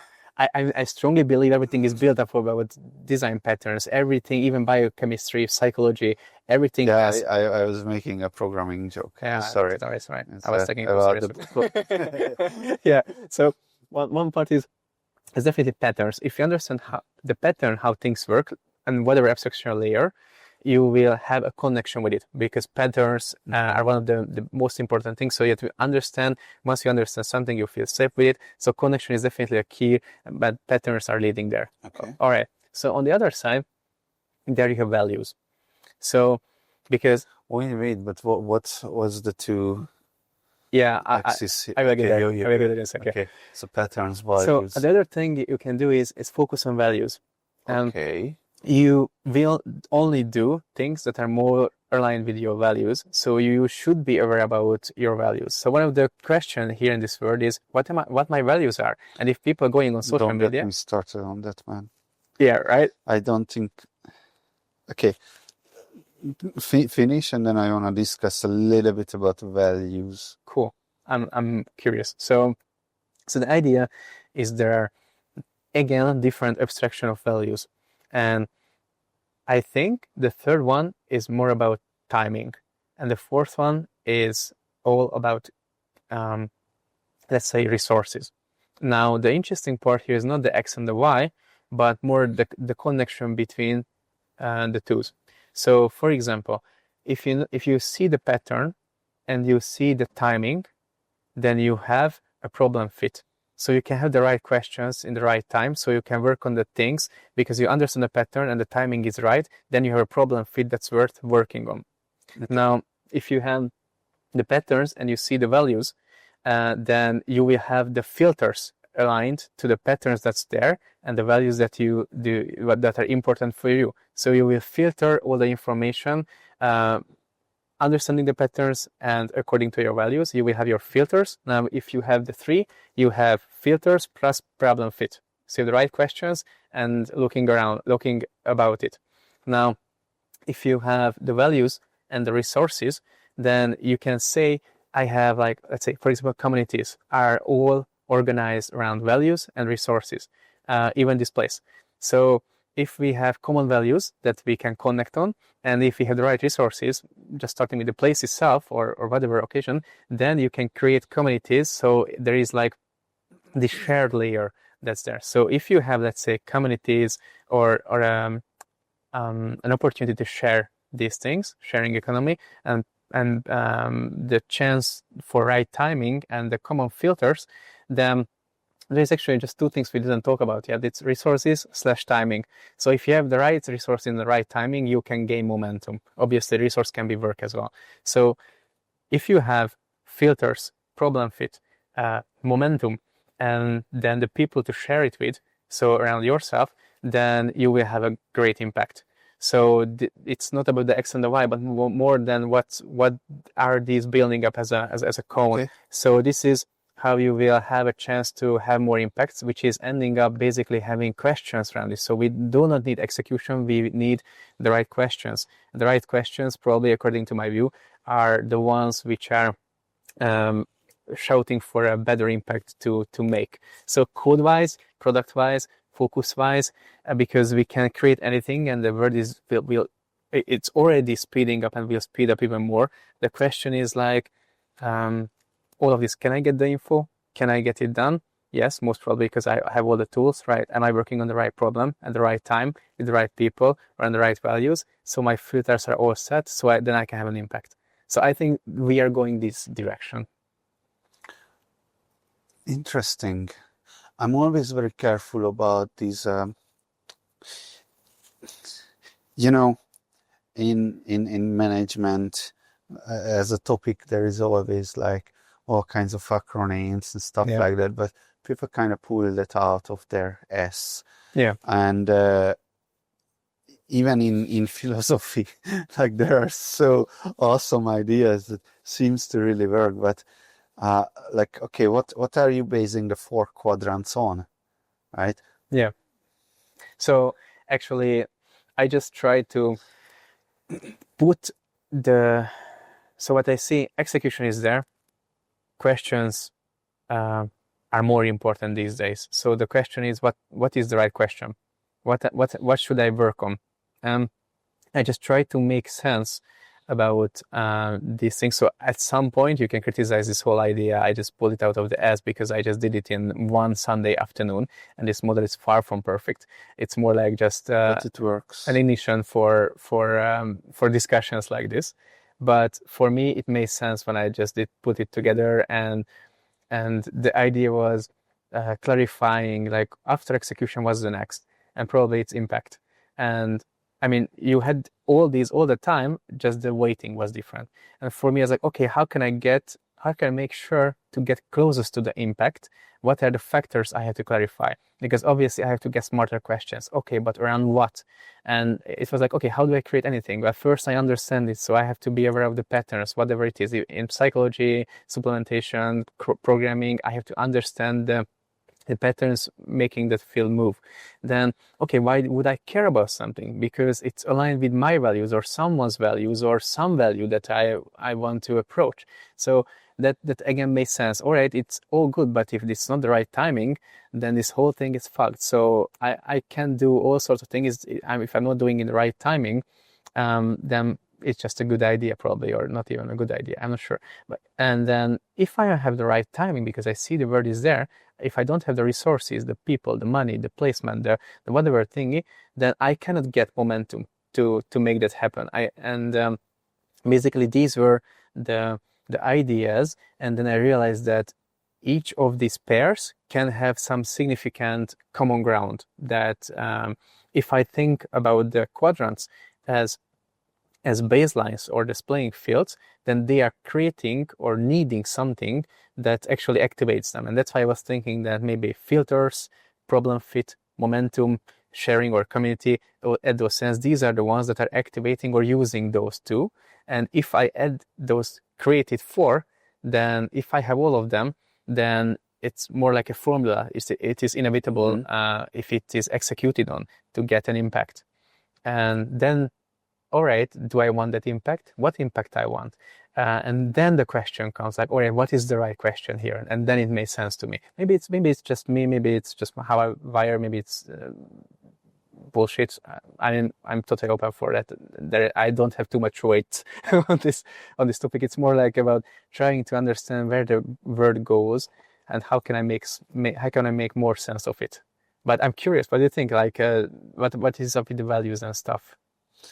Oh, regarding values, because I thought a lot about. Okay, just a little bit of background on me. A couple of years ago, I started a philosophical investigation that no one has ever done before. So there was this YouTube video, The Map of Philosophy, from Carneades.org. Cool. He's a philosophical, analytic philosophical YouTuber, and it's like a huge map of all the topics in the entire world, because what philosophy is that everything that ever existed. Yeah. And I figured that, well, what if I would learn about everything? Oh man, that's such a commitment. Did you? For a couple, I got to 1/3 of it. Okay. In 3 years. Nice. But I got bogged down on the topic of value. Actually, I found the world's foremost value philosopher. He's actually in Singapore, and I traveled to him and did a 10-hour-long interview. It's one of the earliest videos that I've done on YouTube. I'm gonna check about value and stuff like that. Yeah, but it's regarding you were saying about core values, right? And I'm like, okay, holy shit! I spent so much time about thinking about value, and I still can't come up with my core values. Like, I don't even know where to start with that. And I think the reason is because valuing ultimately comes down to the decisions, to the choices that you make. And every time I made the choice to take this or not take this, perhaps 2 days ago, I would have made the choice that, okay, it doesn't matter that it's 8 p.m., I would still take this. But now I made the choice to not. So as I making the choice, my value have changed, right? Okay. So the thing is that your values are not constant, but they are ever evolving with the context and your choices that you are making all the time, every day. Therefore, having core values makes no sense. Okay. That's just how I avoided coming up with core values. But you like, let's say, learning, and for some reason it's important to share it with others. So probably you value something in it. Let's say you value democratizing information, or cutting bullshit through interviewing, or I don't know what is it exactly. But for example, I value in myself using my time, resources, energy, whatever, in a way that I can make it beneficial for others as well. It's not like totally altruistic, in a way that I also want to feel good and have my things covered, and my Maslow pyramid, even though it's questionable as well, but somehow meeting the needs and stuff. But in general, I try to find meaning. So I value meaning. And that's totally subjective, what I think meaning is. For me, helping and creating value that's shareable and that's changing the world is very important. So, for example, that's a value that even though I take this pill or not, maybe I don't have an exact idea how it aligns with my values, so I'm hesitant and I'm just changing my mind all the time, but I still have a few things. So I won't hurt others. I want to do good for others, and it's just about others. And then what about me? I can tell things about I value in myself that I'm also working on and not yet done. So I think this way it's something just also, and that's why the patterns and the values will create filters. If I understand the patterns there and I choose what is important to me, what to not, it will end up in filters. That I will choose, like, okay, I value good quality of ingredients that are not hurting my body. Then you blacklisted all the vitamin B providers just because of that. It's maybe not the most profound core value of yours, but actually it's something that you intentionally value. Maybe you value honest looking people, and when you have a great conversation and you just feel this is something I value, this is what I feel is great. So that's a different kind of value in my eyes. Maybe it's not perfect. That the reason I'm just telling this because you made much more learning on this field. So if you could just correct me on this, or having some, or tailor my attention, that would be very beneficial. I would be really appreciate that. How you think about those things I just mentioned as an example. No, I think they are great. I'm just very careful because I've learned so much philosophical, cool sounding thing, and eventually ended up with, I don't think anyone knows anything. But let's talk about the value of these things. So, okay, how much do they cost each? Yeah. So, I did not finish actually the proper pricing. They just got done like 2 weeks ago. I have an estimation and an idea how much I think they should be distributed, but I'm also a data person and want to make more research on that and kind of quantify and have some backing behind it. So this might change, but at the moment I'm just thinking about that. In Hungary, they probably should be sold, or in Europe. So this thing could be doing quick math, so like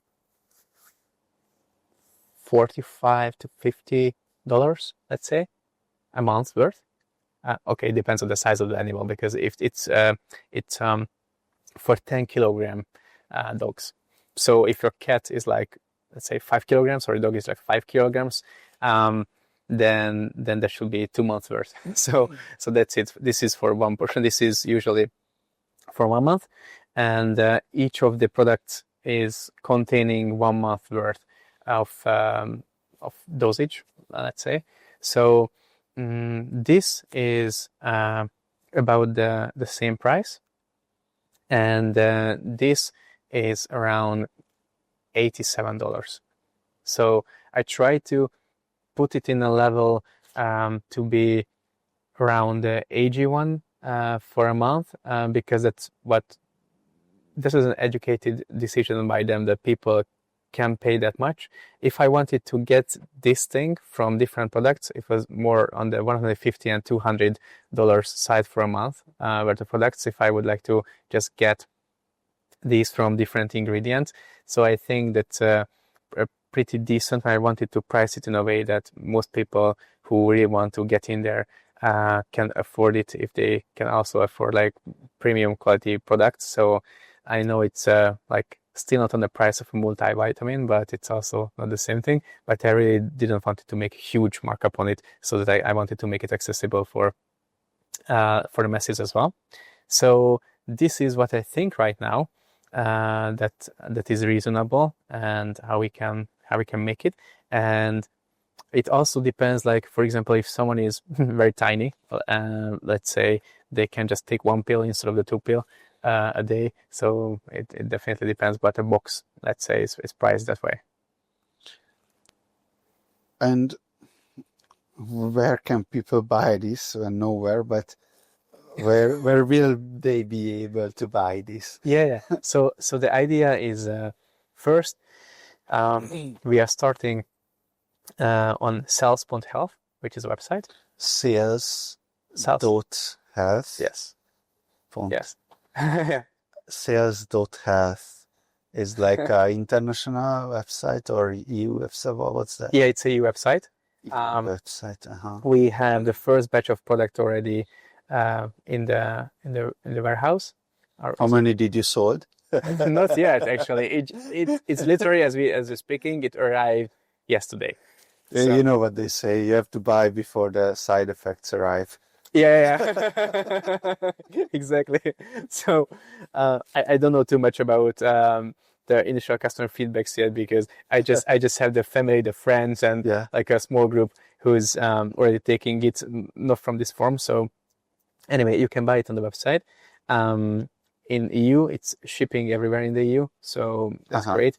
I think soon, or we'll see, but there is a high chance that I would like to bring it to the US as well, and also some parts of Asia, because some parts of Asia are super developed in longevity and super curious about those, and that would be great to address those markets as well. There are some players, but I honestly couldn't really find anything this full spectrum thing at all, and that's very exciting to me as an opportunity. I wish that we can execute on it very well. We have a few ideas how to bring it there, but this is just gradually getting there. So that's one thing. The other thing is what I see as an opportunity, which is very exciting to me, is the pet product. Is the trend is definitely there, and pet longevity is going to be a huge market, and that's going to be a huge thing. All the trend forecasts and analysts are all confirming this. And at the same time, I couldn't really find any product comparable to this. So there is one, the Loyal Garsar, Loyal.com, I guess. They are definitely on something, and they are based on rapamycin and stuff, and good studies, good research, whatever. I'm not sure, but I checked that that's the only serious thing I could find on the internet so far. There are few who tried, but I just don't think their products are so refined. No offense, but I just couldn't really find anything in Europe, at least. So I think this could be interesting. I'm wondering when the longevity space for pets will just get on the level that they will get so much mainstream adoption as well. Because if you just think about it, the reason I'm talking about this whole thing in general is not especially about the product, but more like where longevity is going. It was the biohackers and those few people's tool set, and now it's getting a mainstream adoption. And I think if, for example, pet owners will get the chance to help their loved ones to get like some percent, let's say 30% longer life, that will definitely make a boom. And I think that will be good for longevity in general, and because it will get it more well known and also for human, but also will be interesting.